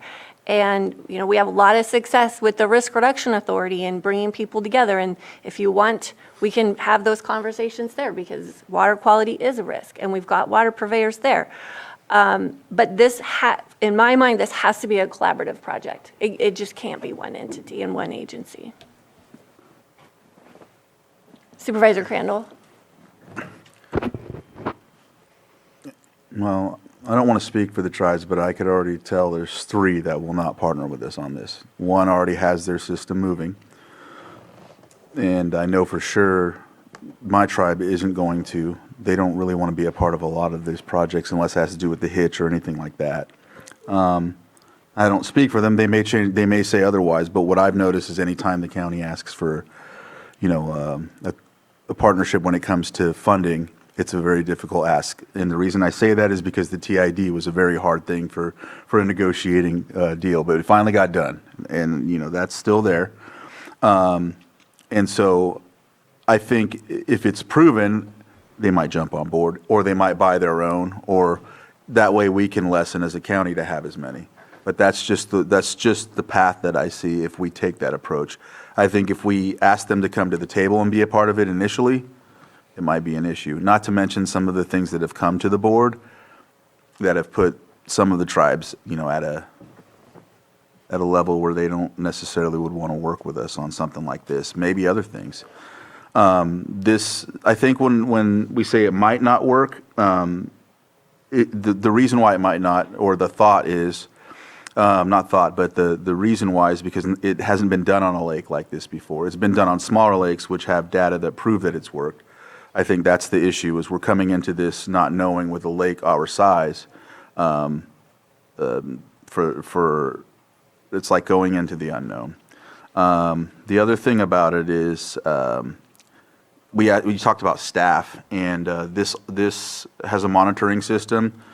It looks for chlorophyll, blue-green algae, pH levels, water temperature, turbidity, and dissolved oxygen. Not all of those are something that maybe they're looking for every day, but I know some of it is a lot of work they do anyhow, so it might help with that.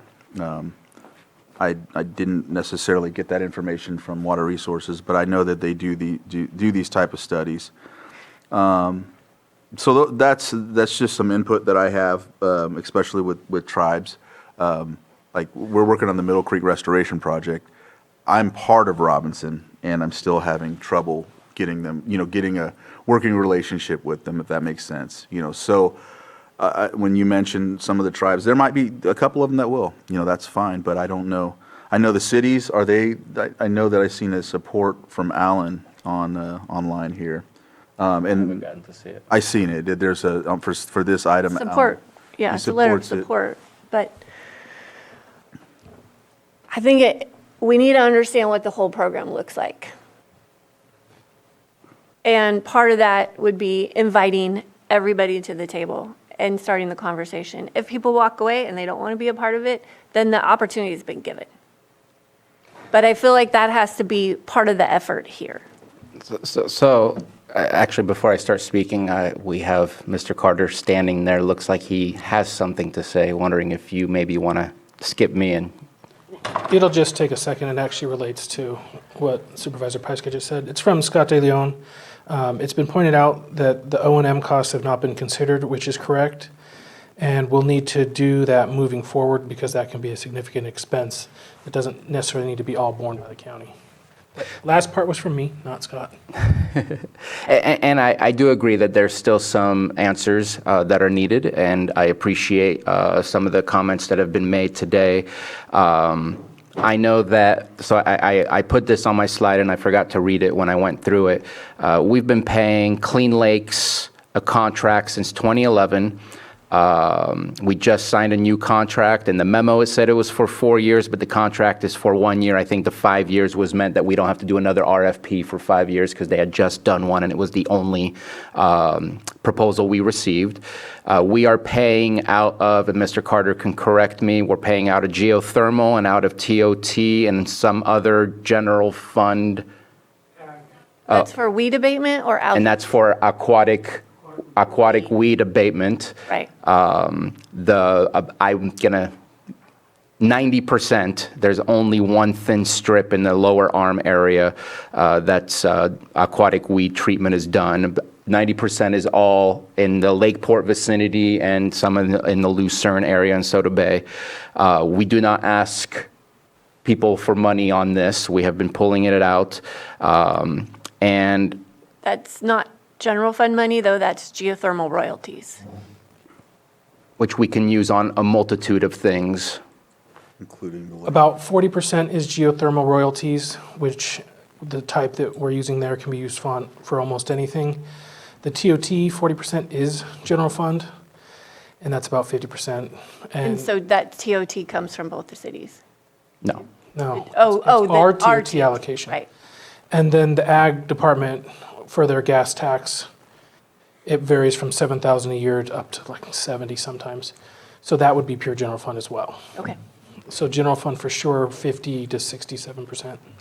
And while I don't disagree with a collaborative, I know I've spoken to Golden State Water, I've spoken to Canocti Water, I still need to sit down with Jeff over at Highlands Water.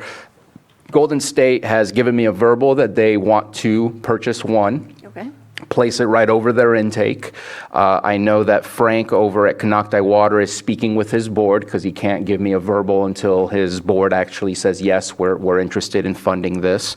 And I know that Clear Lake Oaks Water as well has been. I sent them the information. They had a board meeting last Thursday, so they should have it. They've probably reviewed it, and then I'll go to the next one to work with them on that to partner. And so I don't disagree with that, but I do want to say that the county is the responsible agent for the lake.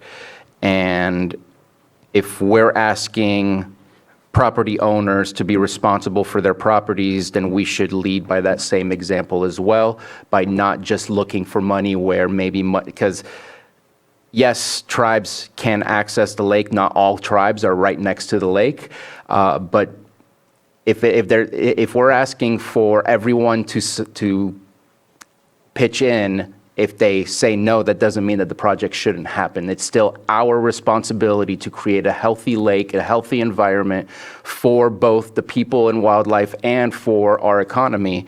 I think the buck stops with us.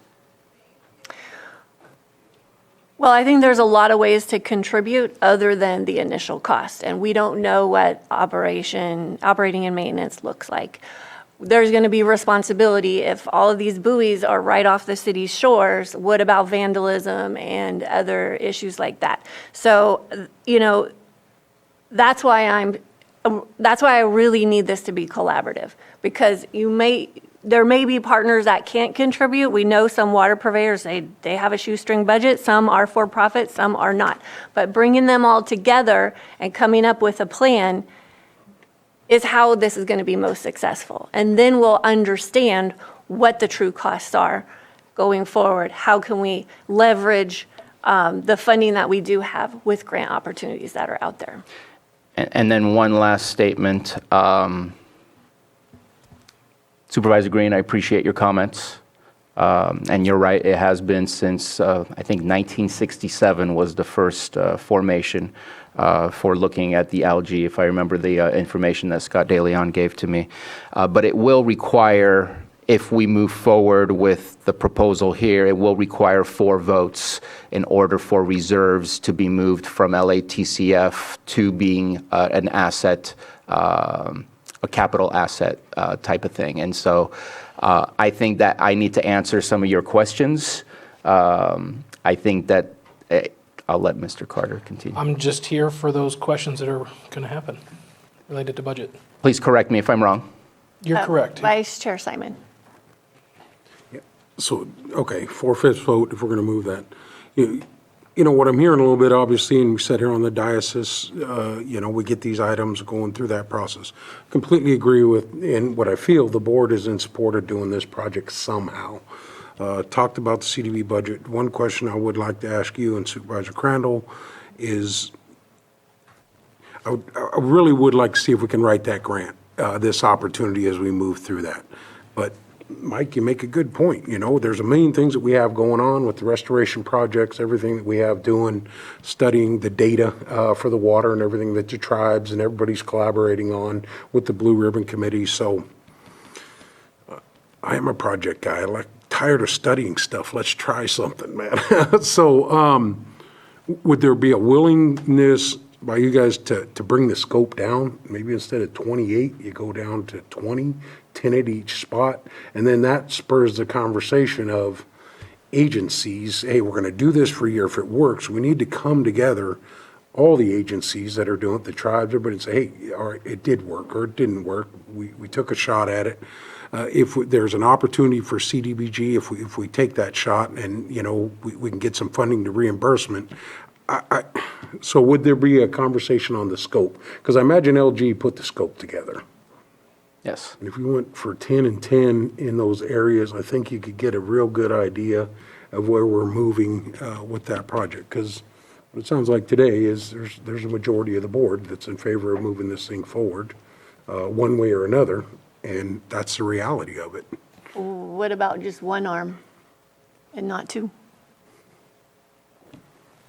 I think both of the arms are the worst, and so that's why. Right, but you could demonstrate if it works in one arm. The Oaks arm, you did that as the pilot.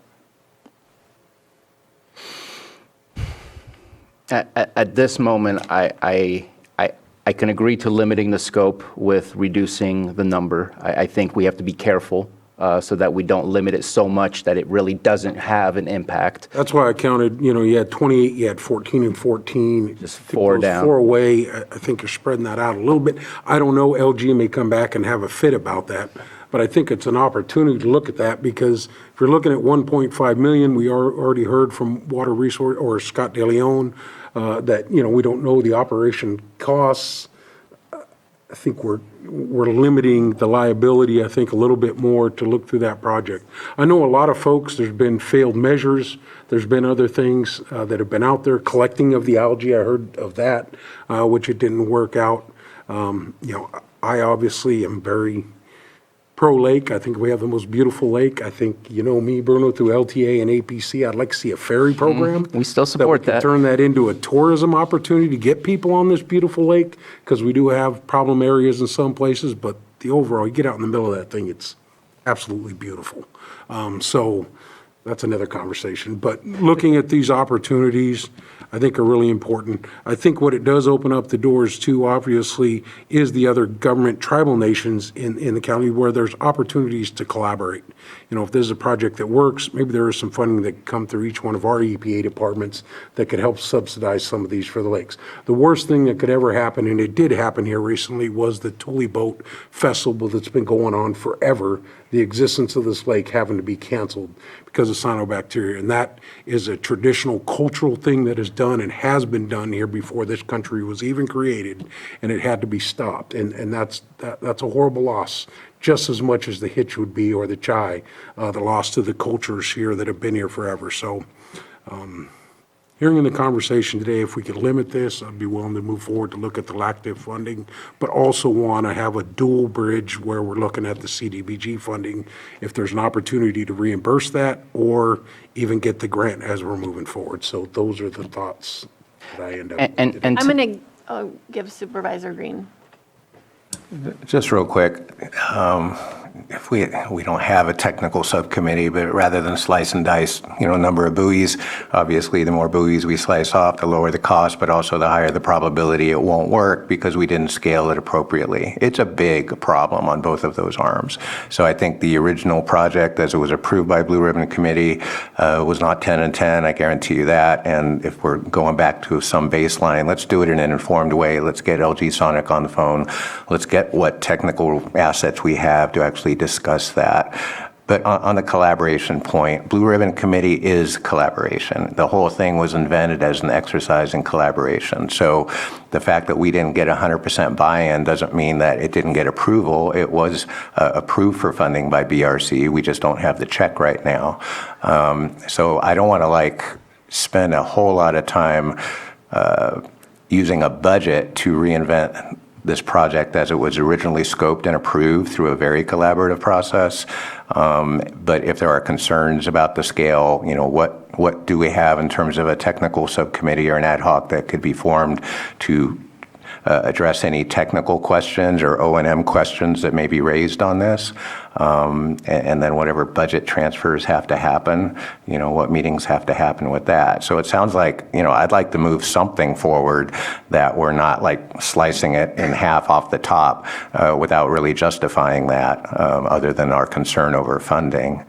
And if we are to bring it back, what would it be, mid-year in January? Is there time enough to shape a proposal? So I'd like to give them clear direction that I would at least support seeing some modified proposal to come back at mid-year. But I'm not as concerned with this project as I might be with other projects about like bootstrapping some new collaboration that may or may not happen. Collaboration is, we've been trying that for 50 years again, plus. We have an actionable project. Let's find the money to do it, and let's get to work on all the other good projects that BRC also voted to approve. So what I'm hearing is that we've had algae problem for a long time, in 50 years, and this is something that we're going to continue to work on. And again, I am supportive of this project. This is not a silver bullet, and we don't know if it's going to work, and it's going to cost us $1.5 million. And I cannot be okay with that when we have all these other projects going on. And if we can just take the next year and look at other opportunities to leverage the little funding that we do have and slow this down a little bit and build a collaboration and develop our plan on what this is actually going to look like, that is the more responsible direction to go. And I understand that, you're feeling pressure and we want to solve this right away, but I'll go back to tree mortality. 2 years. 2 years I've been working on this. And we have not spent any money yet. We're getting close and we're waiting. And that is not just a fire risk, that's public safety. That is, trees falling on roads. That is our responsibility too. And sometimes you just have to slow down a little bit and make sure that you're doing the responsible things with our taxpayer money. We had a conversation yesterday about the money we have out for the Flashes project. We don't know what's happening with that. Last week, we just dedicated $200,000 to Middle Creek, again, outside of budget discussion. I think we need to come together. I'd be a little bit more conservative with our reserves and our funding going into a possible financial downturn, especially with the state and federal budgets. And then they look at me. So at mid-year, which comes before your board February 6th, we won't know exactly what we're going to apply for in that grant yet, and we definitely won't know what we would receive. So almost for sure, anything that is spent before that letter of we get that grant or not is going to be borne by the county. I don't want to say much more than that, but that's the way it would probably be pan out. Because very few grants actually, if you spend the money and then you get the grant, very few go before that start date. So today, all we're looking at is direction. This is not an approval of spending. This is not a contract. I obviously need to get more answers on maintenance cost, maintenance operations. I do have the warranties of the parts so that if something does go wrong on those certain things, that those things automatically get replaced. I think that there's an opportunity to decrease the scope with the number and go after grant funding to complete that scope and possibly reimburse for year 2 and 3. So I think there's ways to splice it and be able to get to the same destination. And so I think today, if Supervisor Crandall agrees, I would like to approve giving direction to staff to continue to get the answers we're asking about that we don't have answers for, and to come back with a final proposal of what this decreased scope and what the payments would look like. And again, at that point, we would have the ability to have the conversation about the funding and the grant. What are your thoughts? Yeah, I'm fine with that. The other thing, I don't know if we talked about it, was if we felt we didn't want to be a part of it any longer, we don't have to pay the full deal. We can come out of it with like an exit clause, if you will, and. Yeah. Right. And I didn't mention that because it's not my favorite part of the negotiations that occurred, that if we don't like it, we don't have to pay year 3, which is a savings of like $340,000. But then again, what's the purpose of having a bunch of sonic buoys that aren't doing what we want them to do? We would be able to keep the 8 buoys that collect data, which is important, in my opinion, for our lake health and understanding what's happening. Yeah, I haven't discussed that just because it's the potential for it not working. If it doesn't work, there is just no good news to provide other than we can continue collecting data. And I will say that after this year, I can even dedicate, if we keep going with cannabis taxes, that my $100,000 goes right back into the general fund in order to pay this back. It's that important that we find a solution sooner than later. But we continue to look for grant funding to complete the scope. And I think that we come back again one more time for final approval or for final review and see where we go and keep testing the wind and seeing where the board sits on what it looks like. I just want to reiterate too, I think the last time we had the conversation, and EJ just struck my memory about getting one for, what water company is potentially looking at something? So I know that you. Or was that you said? Golden State, Canocti. And then I have Clear Lake Oaks, Glen Haven Business. And I think that's a very important opportunity too, when we're talking about the cap, the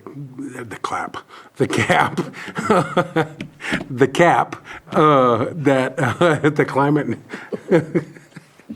Sorry, man, that was a slip there. The gap that we're putting together when we're talking drought and that opportunity, having these things around the water systems are really important. So, collecting the data, we're going to be able to push that to other agencies and say, look, if it works out the way that they're selling it, yeah, this would be a great opportunity because we know how affected each and every one of our water districts were, trying to extend the lines, doing all those drought opportunities, but we have a couple around each one of the intakes that could give us a real opportunity down the road. So I think the data collection is really important. Most important thing is having people to be able to drink the water. And we know, and I think we had that conversation too, we have all the ones that are non-licensed, the private drinking water folks.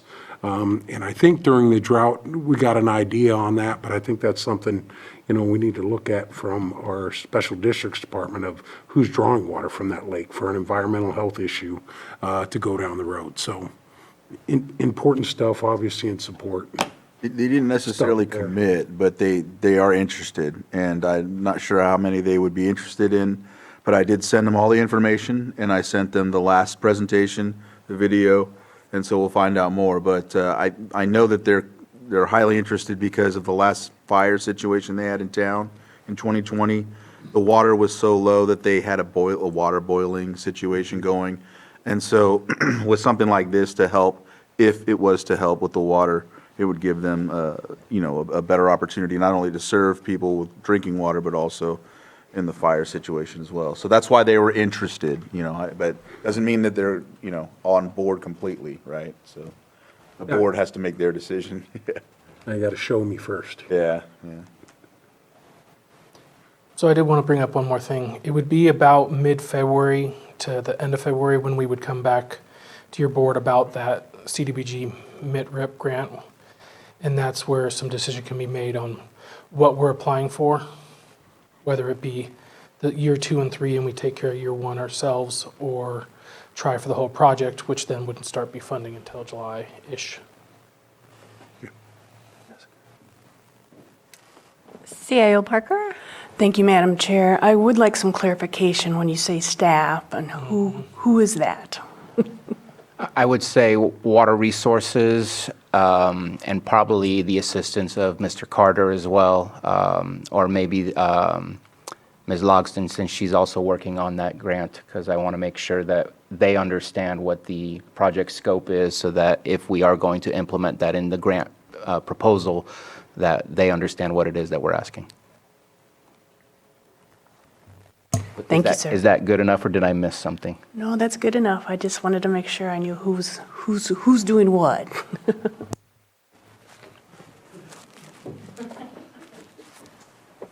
Okay. I don't think we took public comment. We have a hand up. Betsy Kahn?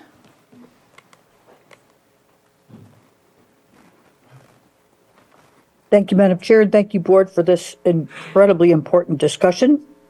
I want to say that the Blue Ribbon Committee, I believe, if I recall, there was an argument against placing any of these units in the Clear Lake Oaks arm because we already have two major projects, including the oxygenation at the surface of the lake bed through the UC Davis grant that came from the state.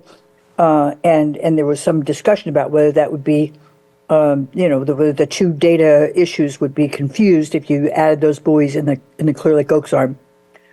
The lower arm of the lake, you can see on those satellite images, which are on your local water resources webpage, that the lower arm of the lake has the greatest concentration of difficulties because, first of all, it doesn't circulate much in the summer. You're not releasing water from the channel, and there's not a lot of activity. So the presence of these pollutants is extremely visible, even though we know that the majority of the actual nutrients come in through the upper arm and then they're circulated down that way. However, one of the things that has not been done, and I really encourage you to do this project, figure it out. It's more than 50 years. The first investigation of Lake County investigation done by the State Department of Water Resources dated 1963. It's in the public library, or it has been. This is an ongoing thing. Not to be familiar with the Clean Water Program, the stormwater management, shoreline protection, all these things that we have been working on for 3 or 4 decades doesn't negate the fact that this may actually fix something, like Moak says. The solar bees that you were talking about, the aeration devices, no, they're not efficient enough. The Big Valley Tribe, however, goes out there in their marina and aerates in the marina to make the launch areas clean for launching. We know that works in very small sections. We need to know whether we can do this in a larger area, and the lower arm is the perfect place to try it. The other thing you could do is the city of Clear Lake has a longstanding drainage problem. 49 miles of the city's 112 miles of roads are unpaved. The drainage system itself, there was a report done in 1983 or 4, and then updated in the early 90s. LAFCO's municipal service review describes specifically what the failure to correct those drainages has added to the lower arm pollution. So there are many, many things to take into consideration, but by golly. Thank you, Betsy. Your time is up. Thank you. Thank you. Do we have anyone else with public comment? Okay, I'm not seeing any, so I'll bring it back to the board. You know, I thought of something. She Sure. she mentioned a really interesting thing, and I in thinking about it, when the hypolimnetic oxygenation project takes place, and hypothetically, if this takes place, we can't determine. She's essentially right. We wouldn't be able to determine which one really worked. They just both would work, right? And so you mentioned, can we just do one arm? Considering the hypolimnetic oxygenation project is going to happen, I think it's funded and it's going to move forward eventually. When would potentially this, if, of course, hypothetically, when would this take place if it was approved? I was told that it would take 4 to 6 weeks to construct the units that we're looking to order and attach and everything would be done within 6 weeks. So we're still basically looking at coming back in February to find funding, all of that stuff and whatnot. And so I'm willing to start with your arm. That way it suffices what you mentioned about the, doing one side and seeing if it really works. And also allowing the hypolimnetic oxygenation the opportunity to see if that really works or When not. does that start?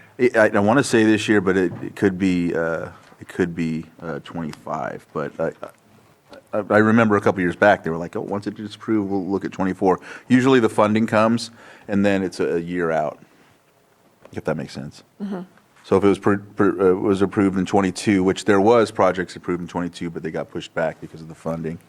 So from what I understand, it should be this year is when they start with that. So when you mentioned, let's start with one, and then Betsy made an important highlight that we would rather see what works and what doesn't. So I'd be willing to start with one side. And again, Stephen, the CDBG application, we'll talk about that in February, submitted in March. And when would the funding come back from that? Best estimate is we'll get the letter July sometime, funding shortly after since the state. Okay. And at this point, that changes nothing for the direction, because even in the memo, as stated, it wasn't any kind of full approval. It was direction to staff to come back with contract and funding opportunities, and I think that's the same direction that was provided. And operation and maintenance. Yeah, with And answers to more questions. information on who collaborative partners would be. Yep. Okay. Just one final comment. Just want to say, appreciate the conversation, appreciate Betsy, the updates on everything. But yeah, supporting that one arm by Clear Lake sure simplifies things, gives us an opportunity to do 2 projects. Yeah, definitely don't know how that changes the cost, but if we just break it down math, it's like half. It's half. Which is a lot more palatable, and I think addresses everybody's goals of being fiscally responsible, but taking action to do those types of things. So however we do it today, I'd still like to look at the grant opportunity, but really, one arm would be, I could support that. So anyway. I just had one more thing. It's actually not fiscal related.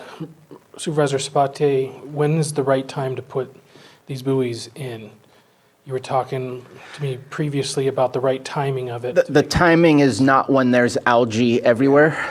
The timing would be prior to March or April. I think typically we start seeing algae blooms pop up maybe at the earliest late May, sometimes later and around July. So the anticipation was always to try to get it into a early spring, late winter installation. And so we'll see if the timing doesn't work out, then I appreciate the support that the board is providing for the project. We'll figure out if we can get some answers and make it even more palatable, but I think at least I feel that there's progress today, and I'm going to take that with a little bit of gratitude and move forward with that. But timing-wise, we'll figure out and we'll make it work when it needs to work. Okay. Thank you. Oh, we have a couple items that I think we'll try and tackle before lunch. Got some people waiting. While you're reading it, I'm just going to need a quick break. You want a 5-minute break? If you can. Yep, let's do a 5-minute break. We'll come back at 12:05. All right, welcome back. We're going to get to our 11 a.m. item, 6.7, consideration of resolution authorizing the purchase of real property located at 5245 3rd Street, Kelseyville, California, 95451, for the continued purpose of a Kelseyville Senior and Event Center, purchase. It says it's supposed to be purchase. And B, consideration of real property purchase and sale agreement contingent upon approval of the general plan conformity report, and C, consideration of lease agreement between the County of Lake and Kelseyville Senior Center, Inc., and authorize the chair to sign. And we have Mr. Carter.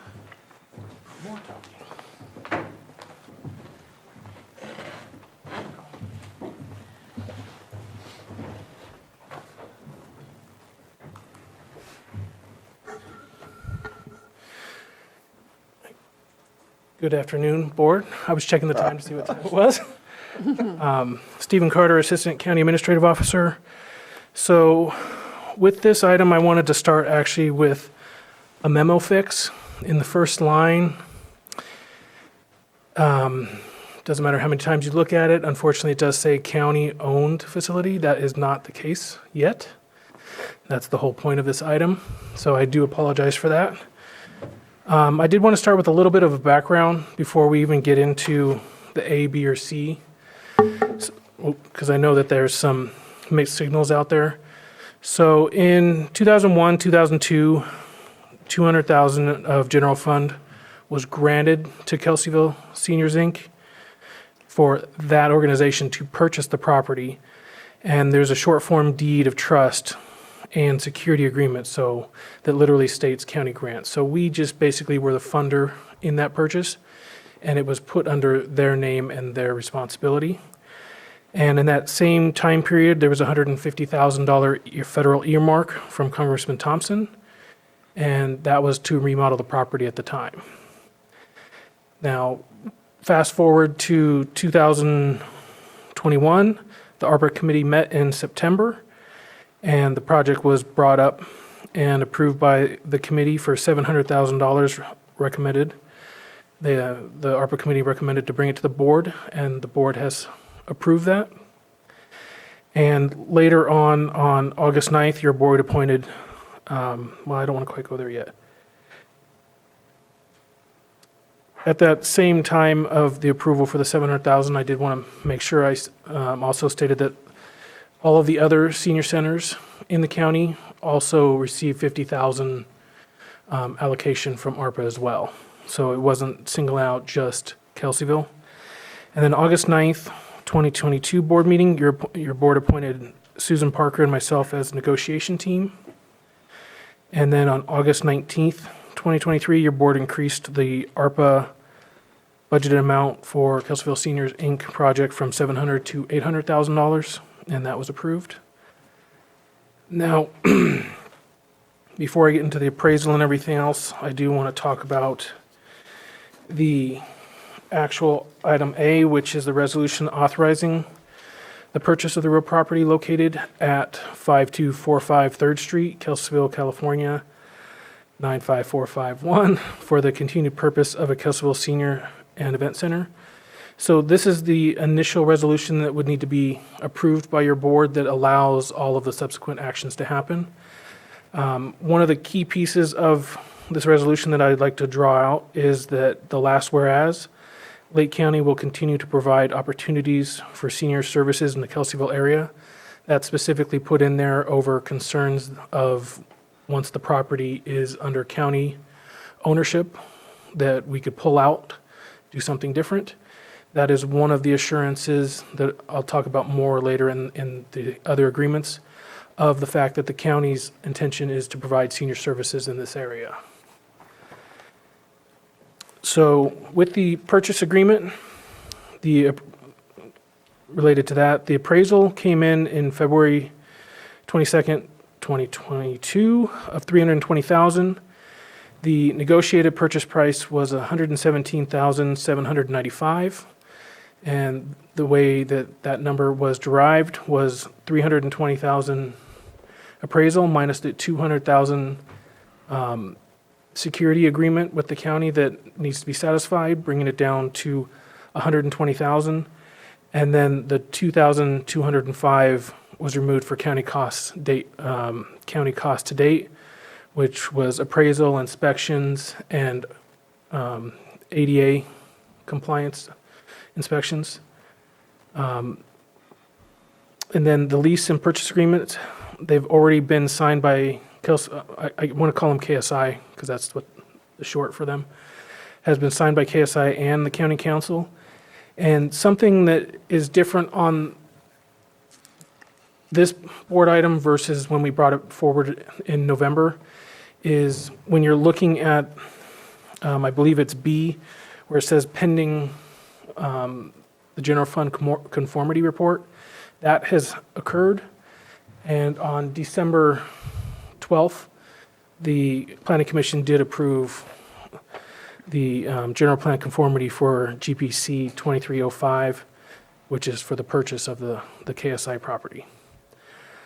I would like to bring out some specifics in the agreement, which in lease that are slightly different than normal, and it's more, again, towards Kelseyville Seniors Inc.'s request. The purchase, well, this one isn't exactly KSI's request. This is your board's request. The purchase amount will be placed into a special trust fund held by the county treasury. A separate resolution will come forward in the next few weeks, most likely mid-January, considering holidays, that would create this new trust fund. And I've talked to the auditor herself, I won't even say the auditor's office. That is no problem, and she agrees with what the admin office thought, where your board should sign that, but KSI's board should also approve, sign, which we would get their signature first, so that when this fund is created, we're all on the same page, and within that resolution, we can set down ground rules on the purchases would come through administration and then sent on to the auditor's office to be paid, but to make sure it's senior center related activities, not anything else. And then one of the special pieces of the lease is there's a section under where the renewal happens. The parties agree to reasonably meet and confer to enter into a new lease at least 60 days prior to the termination date in 2033, and the county shall initiate the meet and confer. So that's important because it provides assurance to KSI and the public in Kelseyville that we aren't just going to wait until the end of the lease and do something else. The county is responsible for initiating it at least 60 days ahead and doing the meet and confer in good faith. The next steps, so the resolution to create the trust fund signed by KSI and your board will come forward. And then everything related to potential remodeling of the building.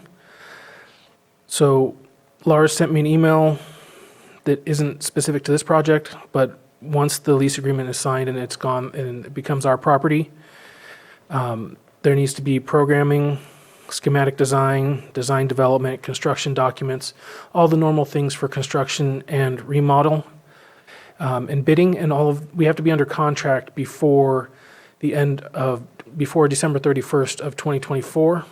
We need to be under the construction contract because that's the ARPA requirement.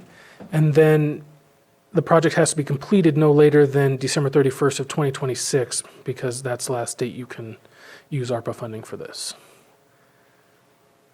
And I believe I'm ready for questions if there are any.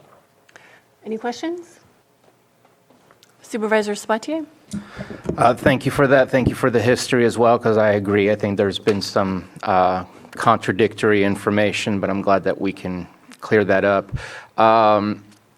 Appreciate the way that the lease is done. Appreciate the future kind of policy on drawdown of the funding that will be put in a special fund or trust. I do have a question about other uses of the building. Will this be like our other buildings where you can lease the building for like a event? I don't see that written anywhere that. It's in the lease. Is that? It is in the lease, but. Is that a separate kind of thing that we just get to do with our buildings? Exhibit E. Okay. But before we get to Exhibit E, when we lease back the property to KSI, they're still also allowed to do their event center piece of their business because that's what draws in all the revenue for them. So that needs to be just as much considered as anything else. But in Exhibit E, that's where any emergency declared by the county Board of Supervisors, the county will set hours and staffing. And it also says that, the senior center event and event center, the hours of operation, the county board for posting agendas, et cetera. So the plan is also, there's CRC funding coming down, Community Resource Center, Resiliency Center. We haven't gotten the grant yet. No, but that's something that this building in a declared disaster from the county. And so I'm looking, and thank you, I'm looking at the facility use policy on availability, just trying to understand why it says all uses must conclude by 12 p.m. That was just part of standard agreements, I guess, not Because having it says 2 a.m. use may not exceed an 8-hour period, but then it says all uses must conclude. But does that mean you're starting at 2 a.m. and you can't go further than 12 p.m.? Is it 12 p.m. the next day? Like, I'm just not quite certain what 12 p.m. stands for. I would think midnight that night, but Wouldn't that be 12 a.m.? yeah, it would be. Does it say p.m.? Yeah. And the exhibits can be adjusted at any point in time. Which exhibit are you referring to? It's the facility use policy. Exhibit A, sorry.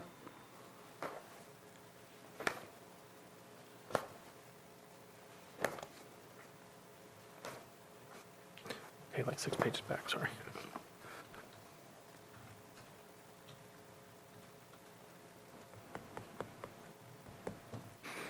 Okay.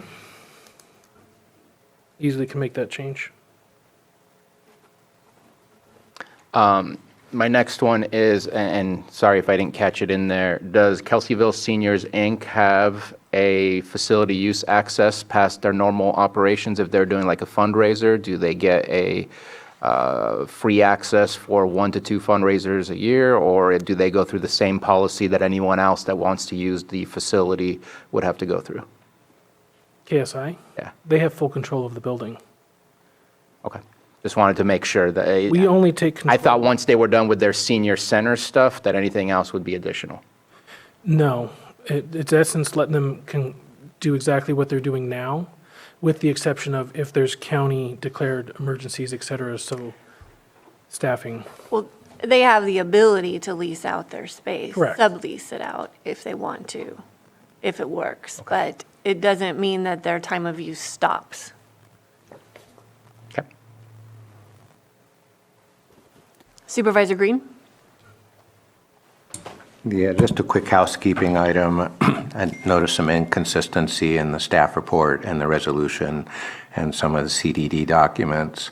I believe the correct name would be Kelseyville Seniors, plural, Inc. I see some references to senior, singular, in the planning docs, and in the staff report, I see Kelseyville Senior Center, Inc. So I just want to make sure we nail down that name before we execute the documents and be consistent. Thank you. It's Kelseyville Seniors, Inc. only. Okay, do we have any public comment? Anyone in the chambers or the Zoom room? We have a hand up. Elizabeth Larson can go ahead and unmute, and you'll get your 3 minutes will start. Hi, can you hear me? Yes. Okay, thank you. Just a couple questions, and I'll ask them, and I can also send these to staff in writing if necessary. But I'm curious about, and so few county organizations get hundreds of thousands of dollars of assistance from the county, once, much less twice. So I'm kind of wondering why this group and why now, especially since Chair Pyska mentioned that there are a lot of needs in the county. And so I wonder why this one is being prioritized the way it is. I'm curious if people, so that's number one. Number two is it was mentioned previously that people come from Cobb to use this senior center. And I'm curious if that's been actually studied and if you really know who comes from where. So that's another question.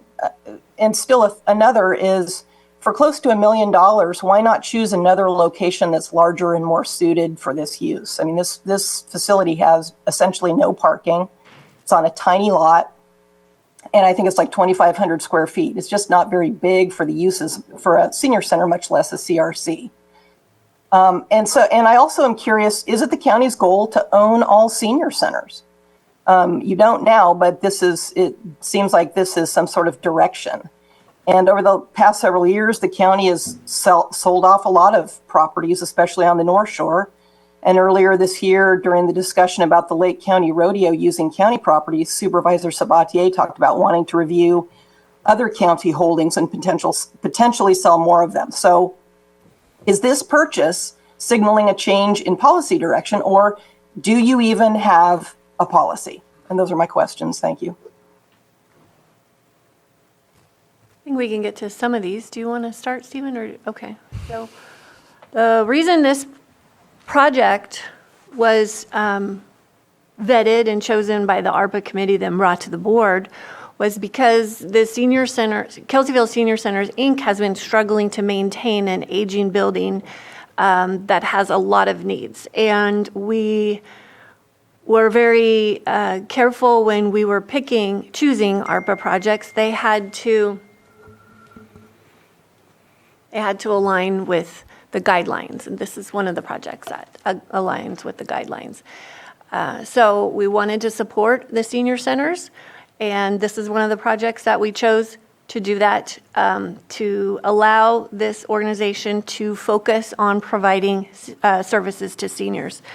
And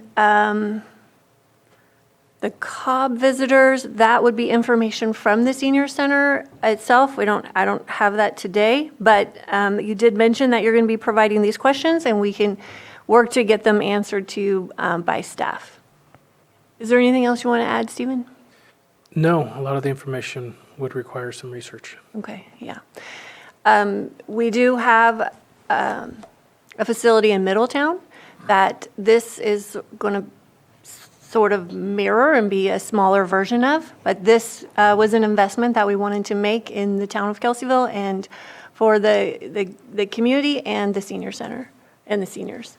Supervisor Sabatier. And since it was brought up on something that I stated, I think we have some vacant land, especially when it's around our treatment plants. I think that there may have been a good purpose and reason to isolate those facilities, but at the same time, looking at unused land, or possibly if we have unused facilities, which I think we have very few that I can think of, that yes, we should be looking at that, but not, part of our Vision 2028, while it's rather vague, does say to provide support for our seniors, and we need to ensure, especially as we've seen from the AAA reports, the increase of seniors that we anticipate to have in our population, that there's longevity and good support in those senior services that are being provided.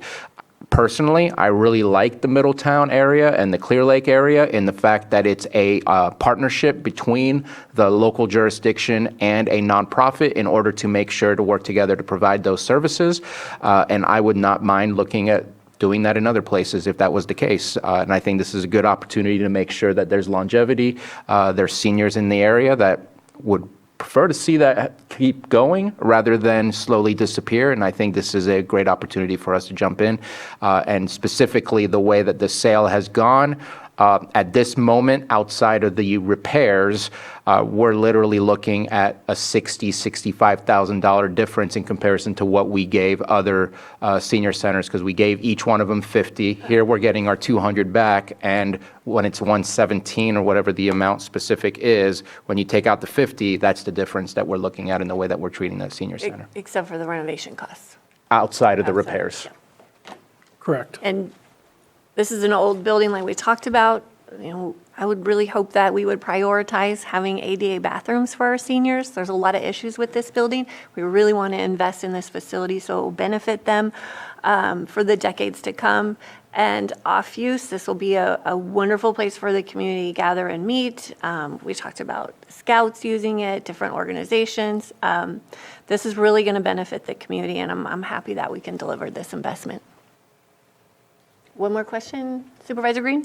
Yeah, so I'm just looking at the agreement. So in general terms, although the ARPA money is going to cover some deferred maintenance and hopefully get it in a state of betterness under the terms of the contract, they would be responsible basically for building maintenance from here on out. So, and then that has been a struggle in years past. So although they'll get an improved facility thanks to the ARPA funds, the way this is proposed to be contracted right now, they're still going to be on the hook for the building maintenance, right? No. I think it's It's general more like a maintenance. triple net lease. It's still our building, so roof, all of that would still be us. A lessee, windows, walls, plumbing, electrical, heating and cooling, and I'm only asking that because I have a gently used juvenile hall that is creating a whole bunch of expenses on this county. So if the lessee is going to be under Clause 7, Not the purchase agreement. Clause 7 on page 2, if they're going to be on the hook for maintenance and repairs, we better lock down whatever ARPA can and can't do to fluff that building up. But the way I'm reading it, they're going to be on the hook to continue to maintain the property, and that's been a struggle that has led us to the sale proposal.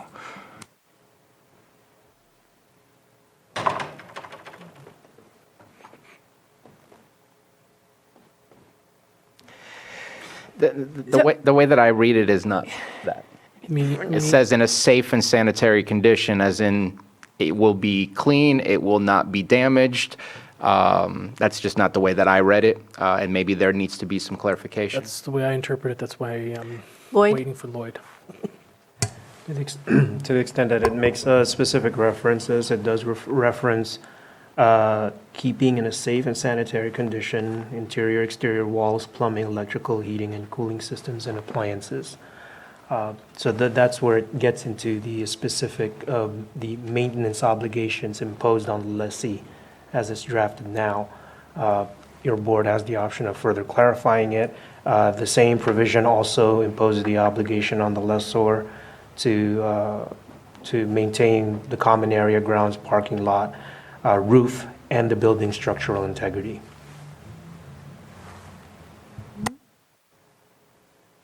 Okay. Any other questions or comments? Anybody want to? I'll offer the resolution. We did public comment? Yes. Yes.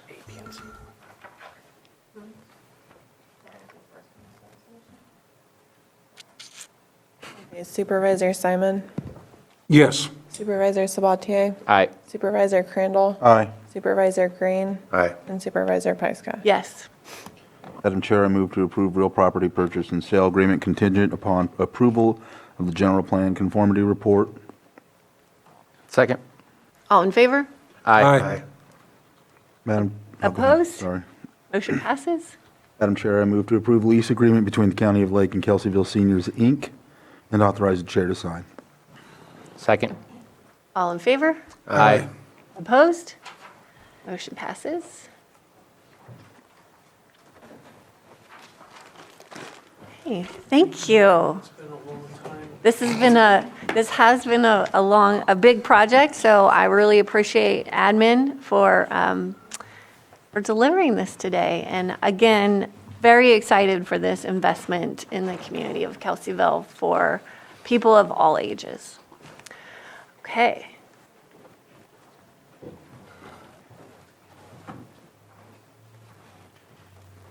Our 6.8 item, 11:30 a.m. public hearing, consideration of proposed negative declaration IS 23-03 general plan amendment GPAP 23-01 and rezone RZ 23-01 for Reynolds Systems, Inc. to change the general plan designation for a portion of the parcel from rural lands to industrial and rezone a portion of the parcel from rural lands to heavy industrial, location 18649 California State Highway 175, Middletown, APN number 0130464. Director Turner. Thank you, Mireya Turner, Community Development Director. We'll just take a moment to set up the visual or the PowerPoint for you. What you have before you today is a recommendation of approval from the Planning Commission on a proposed rezone and general plan amendment. Part of this project is to correct an error that the county did in the 80s, and part of it is to allow for future expansion of a long existing company in our community. I will turn this over to Assistant Planner Trish Turner. Thank you. Thank you. Good afternoon, Supervisors, excuse me. I do have a small PowerPoint presentation for you today. This is for the rezone and general plan amendment for Reynolds Systems. The applicant is present in the room.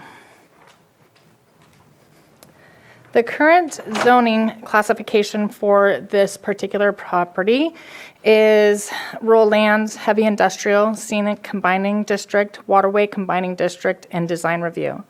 The current general plan designation is rural lands, resource conservation, and industrial. As you can see on the screen, the little purple portion, that is what is currently the industrial zoning on the property.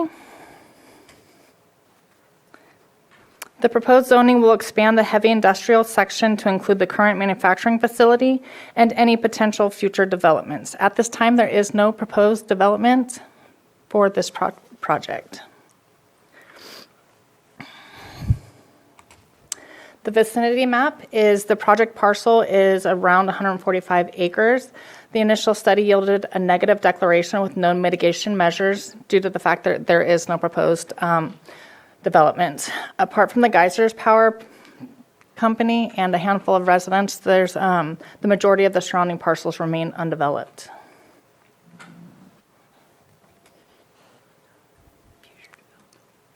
I think it does come up.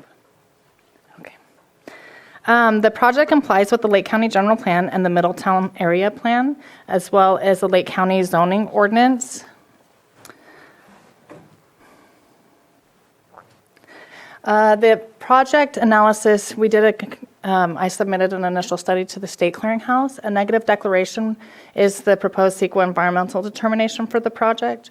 There were no identified impacts to the environment, and the public comment period occurred from January 31st, 2023 to March 1st of 2023. Again, I wanted to say that any future development would require design review, and at that time, the initial study or environmental impact would be considered at that time. Recommendations today. So whenever this project was brought before the Planning Commission inadvertently did not take action on the negative declaration. So we are asking the board to adopt a negative declaration for the initial study IS 2303 for rezone 23-01 and general plan amendment 23-01 with the findings found in the memorandum.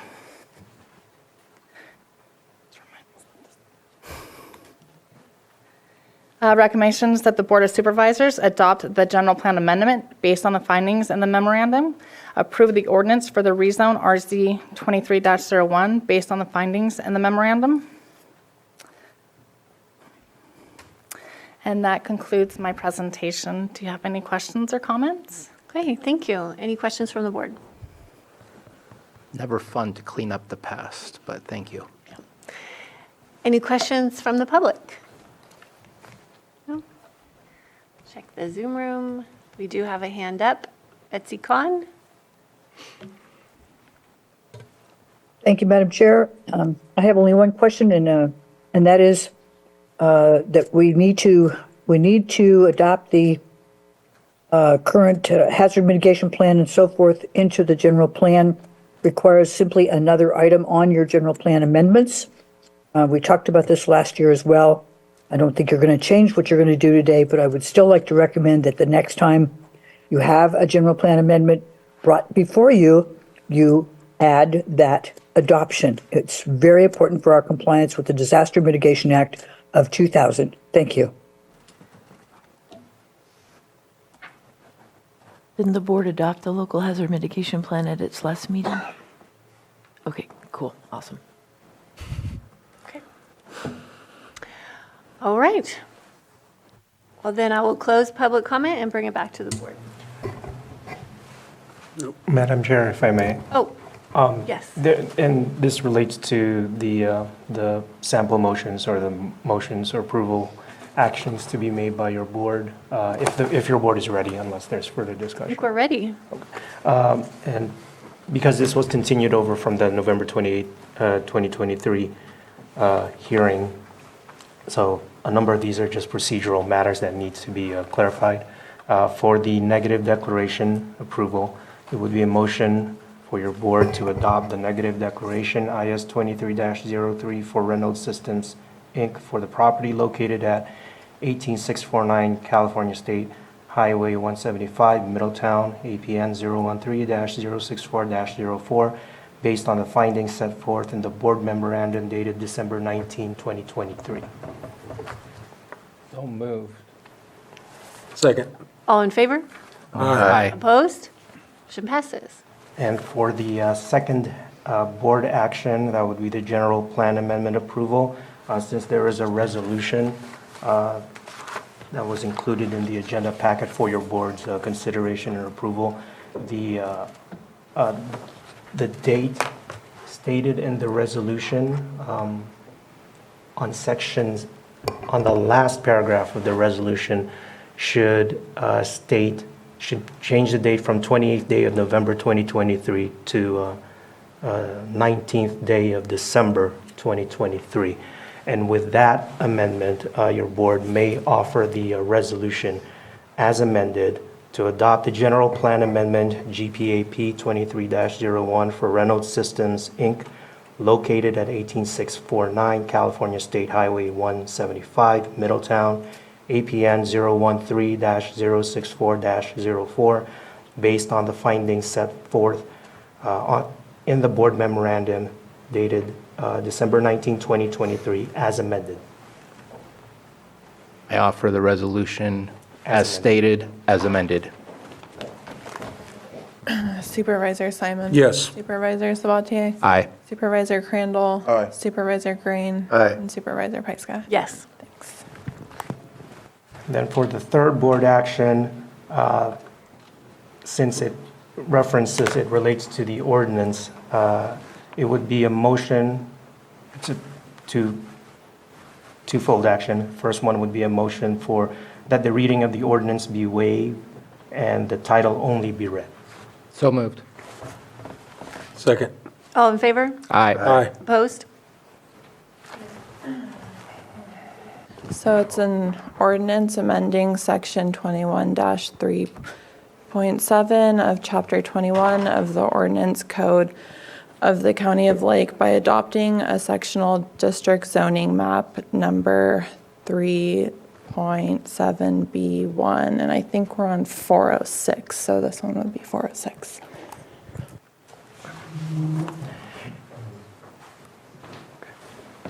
And then the final action under this category would be to offer the ordinance as amended based on the findings set forth in the board memorandum dated December 19, 2023. So moved. Second. All in favor? Aye. Oh, it was offer the It ordinance. was, Offer the sorry. ordinance. That's what I meant. All right. Supervisor Simon? Yes. Supervisor Sabatier? Aye. Supervisor Crandall? Yes. Supervisor Green? Aye. And Supervisor Pyska? Yes. Great. Thank you. Thank you. 1980 just caught up. Got it done. Got it done. Thank you for your patience. Have it taken care of. Thank you. Good knock in the 80s. It's a good time. It was a good time.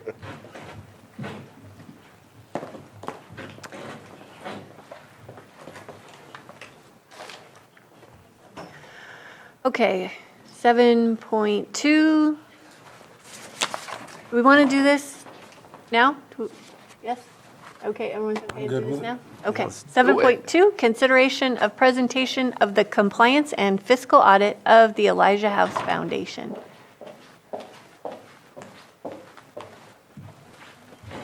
Come on up.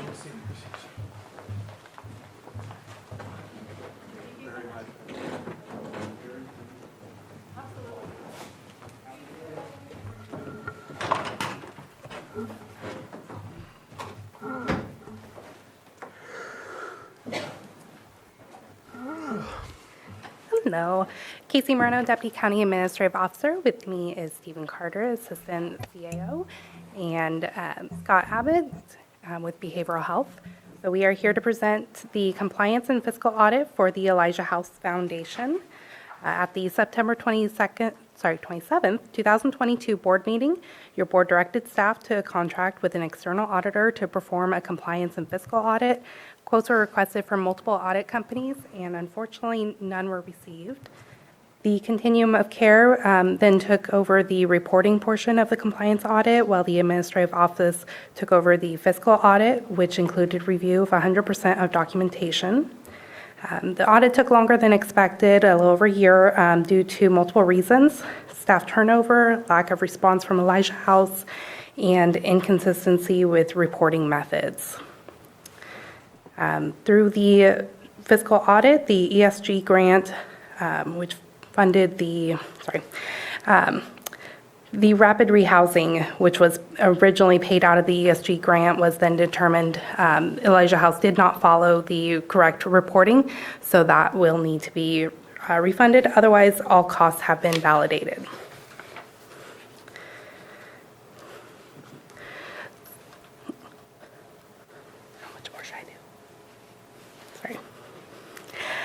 So the audit was extremely difficult for multiple factors: inconsistency with the reporting methods used to report the calculations, receipts, the methods of calculating payroll was inconsistent each period.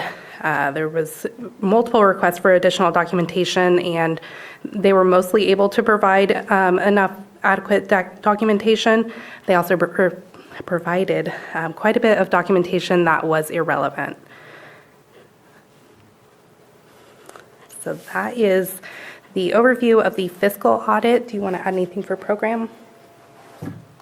Hi, this is Scott Abbott. I did ask Melissa Kulf, who's also with our COC in Behavioral Health, to give us a brief description of the compliance audit.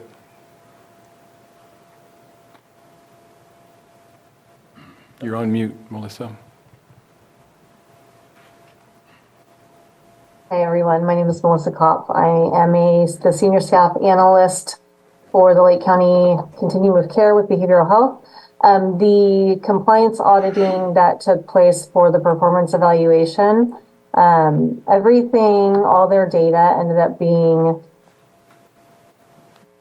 was taken from our homeless management information system. And the only real things that stood out were some of the errors that they had in the reporting process, and the errors ended up revolving around things like missing social security numbers, missing date of birth. Some of them revolved around the disabilities that individuals have or may have. A lot of that information was not collected throughout the tenure of Elijah House having the facility for the emergency shelter. But other than that, within their performance metrics for each of their grant funding, they seemed to be in compliance, and the overall, I think the overall evaluation of all grants that were allocated to Elijah House there's about a 15 to a 25% error rate. The expectation from HUD is that there's a 5% error rate for all of the sections within the allotted errors that each funding stream can have, or each project can have. In total, they ended up serving 313 people over the period of time that they had the emergency shelter. And of those 313 people, 69 of them, it showed, based on the reports, were successfully housed. A total average funding percentage per client was $3,179.56.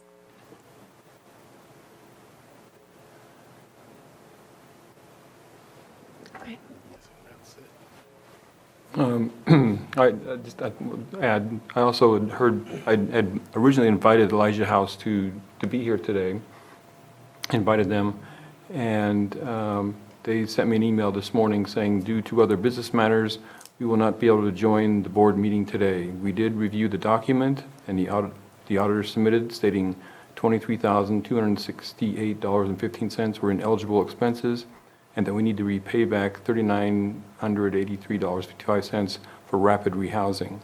We understand that this needs to be repaid, and we look forward to working on the repayment resolution. Kindest regards, Mandy Balzili. I just wanted to say, so the gist was that it was very hard to do the fiscal audit, but in the end, they did provide enough backup, legitimate backup, for the payments made. That's the gist of it, other than this very specific $3,900, which will have to be paid back to ESG, I believe it is, the grant. Other than that, there would be no other action taken. Okay. Supervisor Sabatier. So two things. I think there's a lot of learning moments. I know that you didn't provide a list of the individual items from the audit. I know that I received such a list. There's certain things that maybe fly under the radar as far as being eligible. But in today's world with Zoom, I get it that Sierra Health, I believe, is in Reading or something along those lines. Versus where we have our shelter here in North Lakeport. But the amount of Feather River Casino lunches that we paid for seems absurd. That to me is a learning moment that we need to figure out how to put restrictions that, I get it, you need to meet, you need to figure out your game plan, your strategy, maybe you have to pivot because something changed, but the amount of meetings that occurred outside of our county, not dealing with the constituents we're asking them to serve, that was something that was a red flag for me that I'm sure needed to get more documentation to prove what went on. So I think there's some learning moments. I do know performance review from the COC perspective. We have reignited the performance review so that this gets done much sooner and much quicker. And I just want to highlight something that I think is not really related to this, but it's related to the data and information that was provided. In the latest PIC count, we showed 339 people. This was 2022, and out of those 339, out of those 339, more than 125 identified themselves as American Indian, Alaskan Native. And when you look at the numbers, so that's a large percentage of the entire 339. When you look at the numbers at the shelter, and this continued through with Sunrise, it was less than 10%. It was a very small number of the population. We need to do a better job of equity when it comes to who's getting these services and who's accessing these services. And that's something that the COC is definitely charged with and is planning to do better on. But I think there's a lot of learning moments from this to make sure that the money goes directly to the type of services that we need it to. But I'd like to also identify, I didn't get a specific list of what that 3,600 or whatever that number is. It identifies the amount, but it does, and identifies what it didn't meet for the grant for rapid rehousing, but it doesn't identify what it was spent on.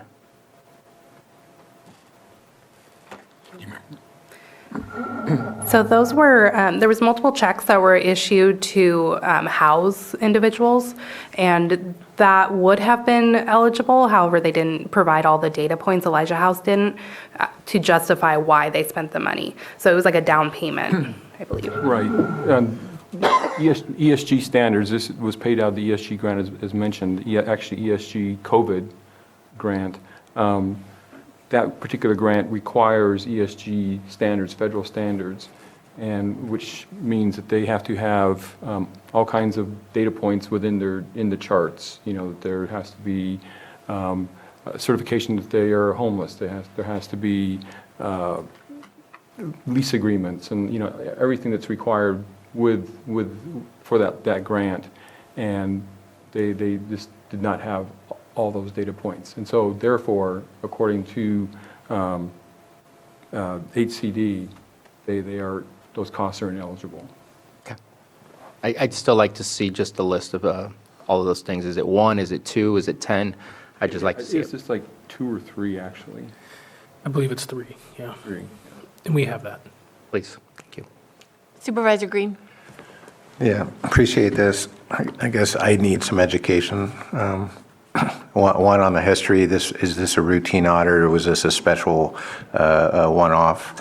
And and it sounds like there's definitely some COC overlay, if not direct oversight. So is this your standard garden variety audit that, to my mind, would probably land at COC first before coming to this board as part of their performance review process?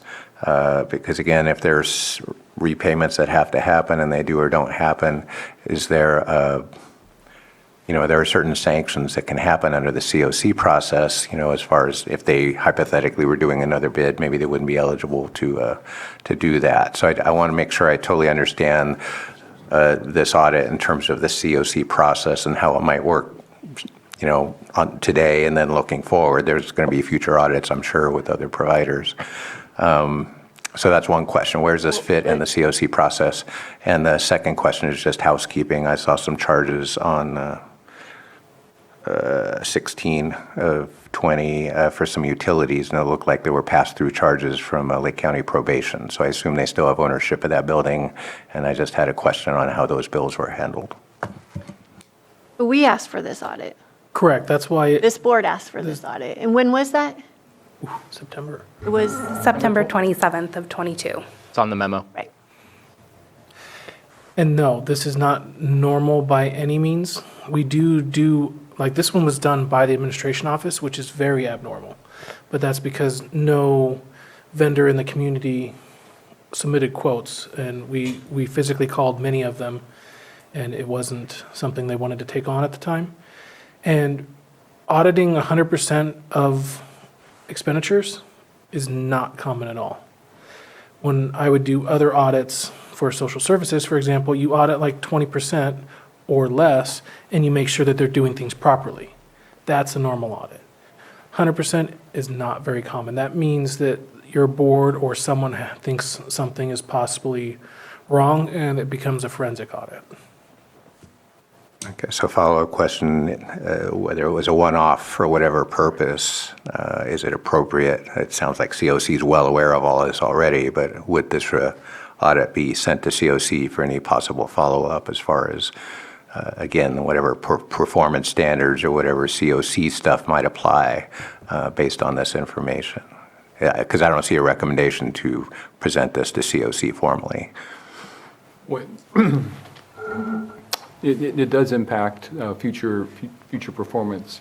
When we do receive bids or proposals for RFPs that are issued, part of the application process is past performance that is provided to the grant selection committee, so they can see what's happened before and help them make their judgments of whether to select them or someone else.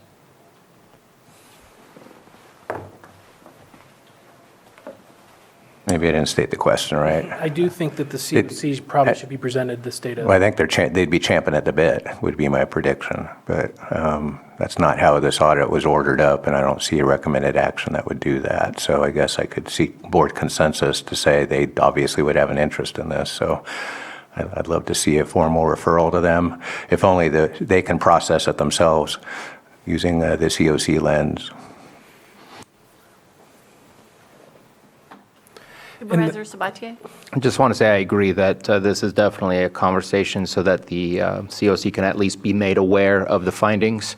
Do appreciate staff doing this without finding a proposal that would have worked for us. Unfortunately, we had to do this all internally, but do appreciate the level of detail that you've provided. I think there's a lot of learning moments. There's a lot of stuff in here, like how do you go to POMO pumps 3 different times? How many vehicles were being utilized? There's just a lot more questions that, yes, maybe they can say it's related to it, but I don't know. Just things we need to keep an eye out for to make sure our money is being used for the services we're asking for. Agreed, and since this type of thing is through the COC and behavioral health, I think that would be a good time for updates and concerns to be addressed, like for the RCS contract. Okay. Any public comment?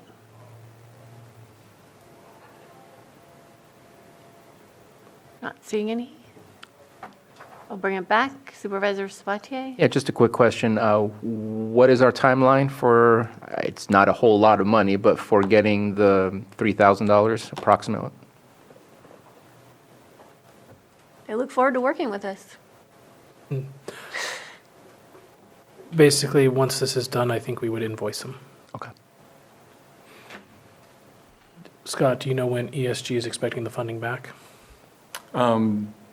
They're already in that process of doing that by just not submitting further funding. If that makes sense. They're just withholding that $3,900. Okay. And usually an invoice has a deadline of when payment should be due. Is that 30 days? I would do 30 days, and which means they will too, yes. Okay, perfect. Thank you. And is the board directing us to do this in front of the COC as well? Please. Yes. Yes. Yeah. Yes. Yes. Okay. All right. Well, thank you all. Thank you, board. So we have a request to reopen 6.6. Read the public comment Want me statement. to read it? Well, we need a. We need a open. motion first, right? So moved. Second. All in favor? Aye. Opposed? I'm going to open public comment. Just wanted to share a public comment from City Manager Alan Flora, since he requested that this should be read verbally and missed that on the previous time. I urge the Board of Supervisors to approve this agreement. A solution is badly needed to address harmful algal blooms in the lake. This is a recommended solution from the Blue Ribbon Committee, which appears very promising. It is difficult and frustrating to see and feel the impacts on residents and visitors year after year, which disproportionately affect those in the Clear Lake and Clear Lake Oaks area. I believe Supervisor Sabatier has worked diligently to find an economical solution to implement this technology.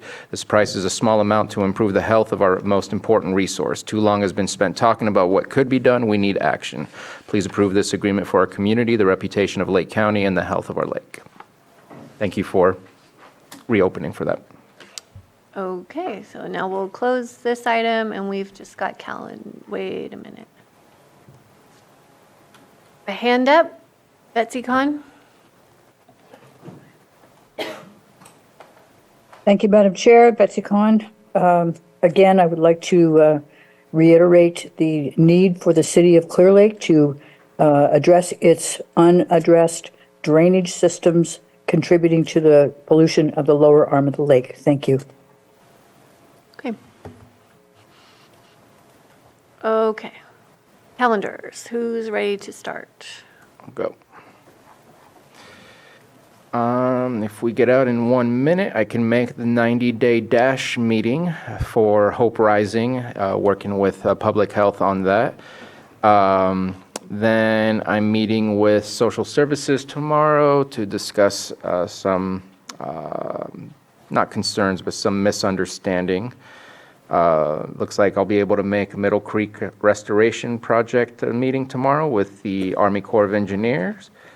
There's a first 5 special meeting in the afternoon, but we'll also be meeting with our new public defender, our chief public defender, Ray Buenaventura, just to get to know each other. Then I will probably spend a little bit of time, if you're still having the Worth meeting, to help out Peg, make sure that we're good to go. Is that still happening on Wednesday? So I'll be there with Peg, and then a couple different IFT and EMCC. Looks like that's still happening on Thursday in the morning. Also starting off that morning earlier with our pick count committee as we prepare for January 25th for that to happen.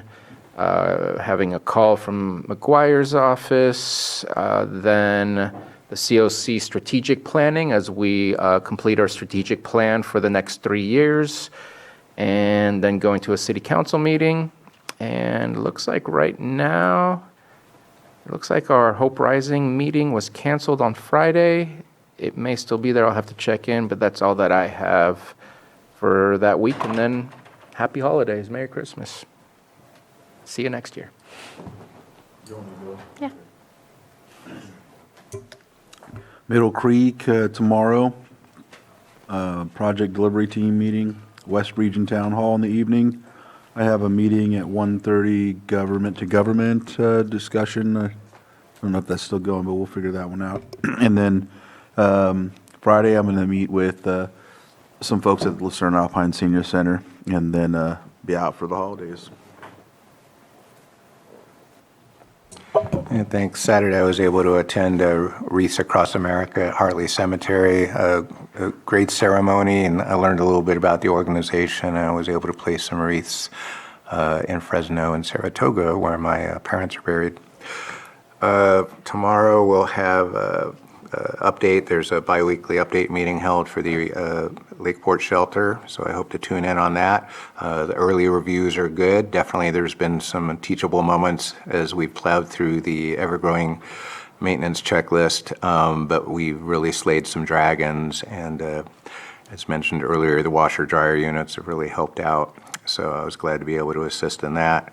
There is a special meeting of First Five Lake tomorrow I will be attending.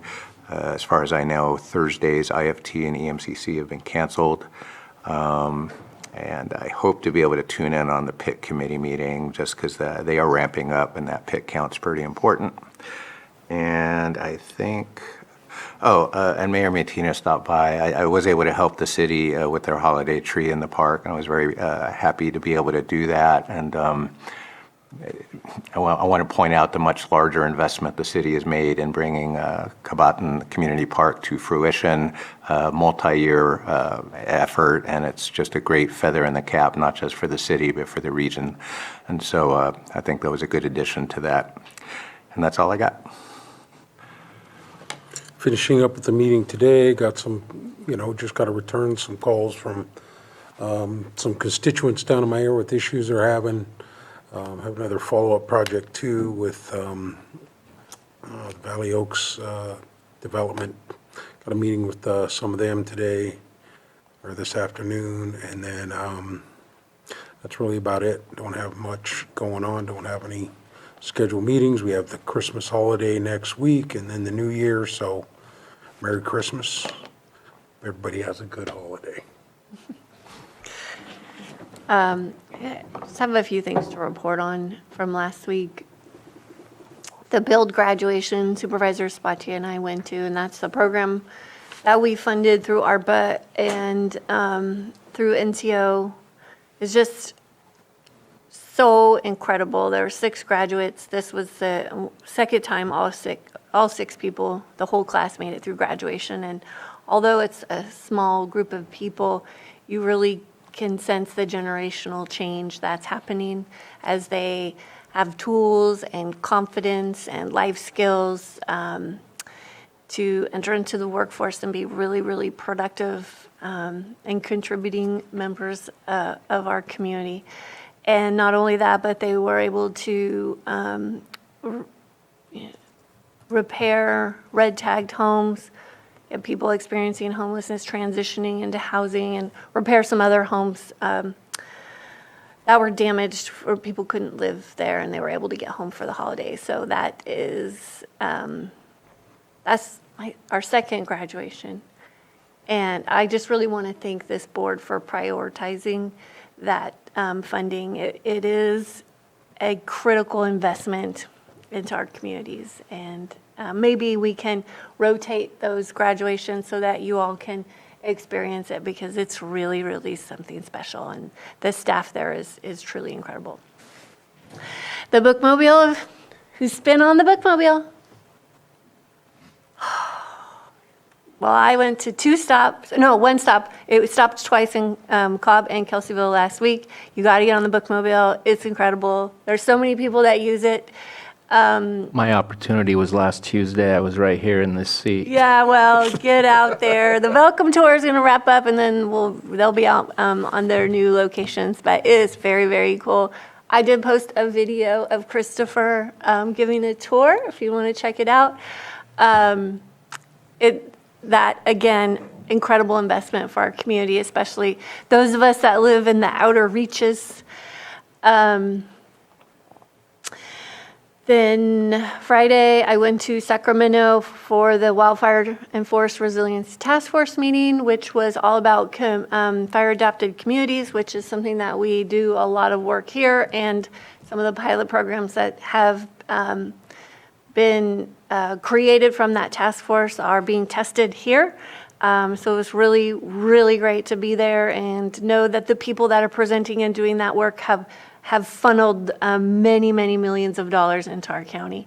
So those relationships are very valuable, and I appreciate all of them. And then in the afternoon, were you on the call? I missed it. I couldn't get on. So afterwards, I went to the RCRC CSAC meeting, working group with PG&E. And our last meeting was rough. Spicy is the word that was described. There were a lot of frustrations about changes that we had not been seeing. And so they are rolling out yet another program. I don't need to get into much of that here. We'll see if changes start to happen. I am told that Melinda's replacement should be in January. So that will, again, we'll wait and see. But we are waiting to have that local representative again. But one of the conversations that I did have with RCRC staff was about the concern of the budget deficit for the next fiscal year. And what was expressed to me is prioritize the projects that they can advocate for us, because the environment that we have been living in the last couple of years, where it's been raining money, is coming to an end. And last year's budget was solved by deferring a lot of things, and this is the year that things are going to be cut. And so those big, mostly around water projects, water infrastructure projects that would come from the state. And I know I've got several in my district. We talked about it yesterday at the Risk Reduction Authority.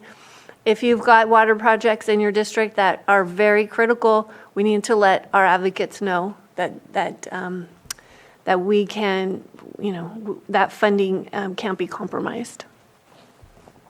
I went to Race Across America in Kelseyville, and I love that event so much. And I'm just so grateful for all of the youth that spend the time organizing and raising funds so that we can honor our veterans here in Lake County.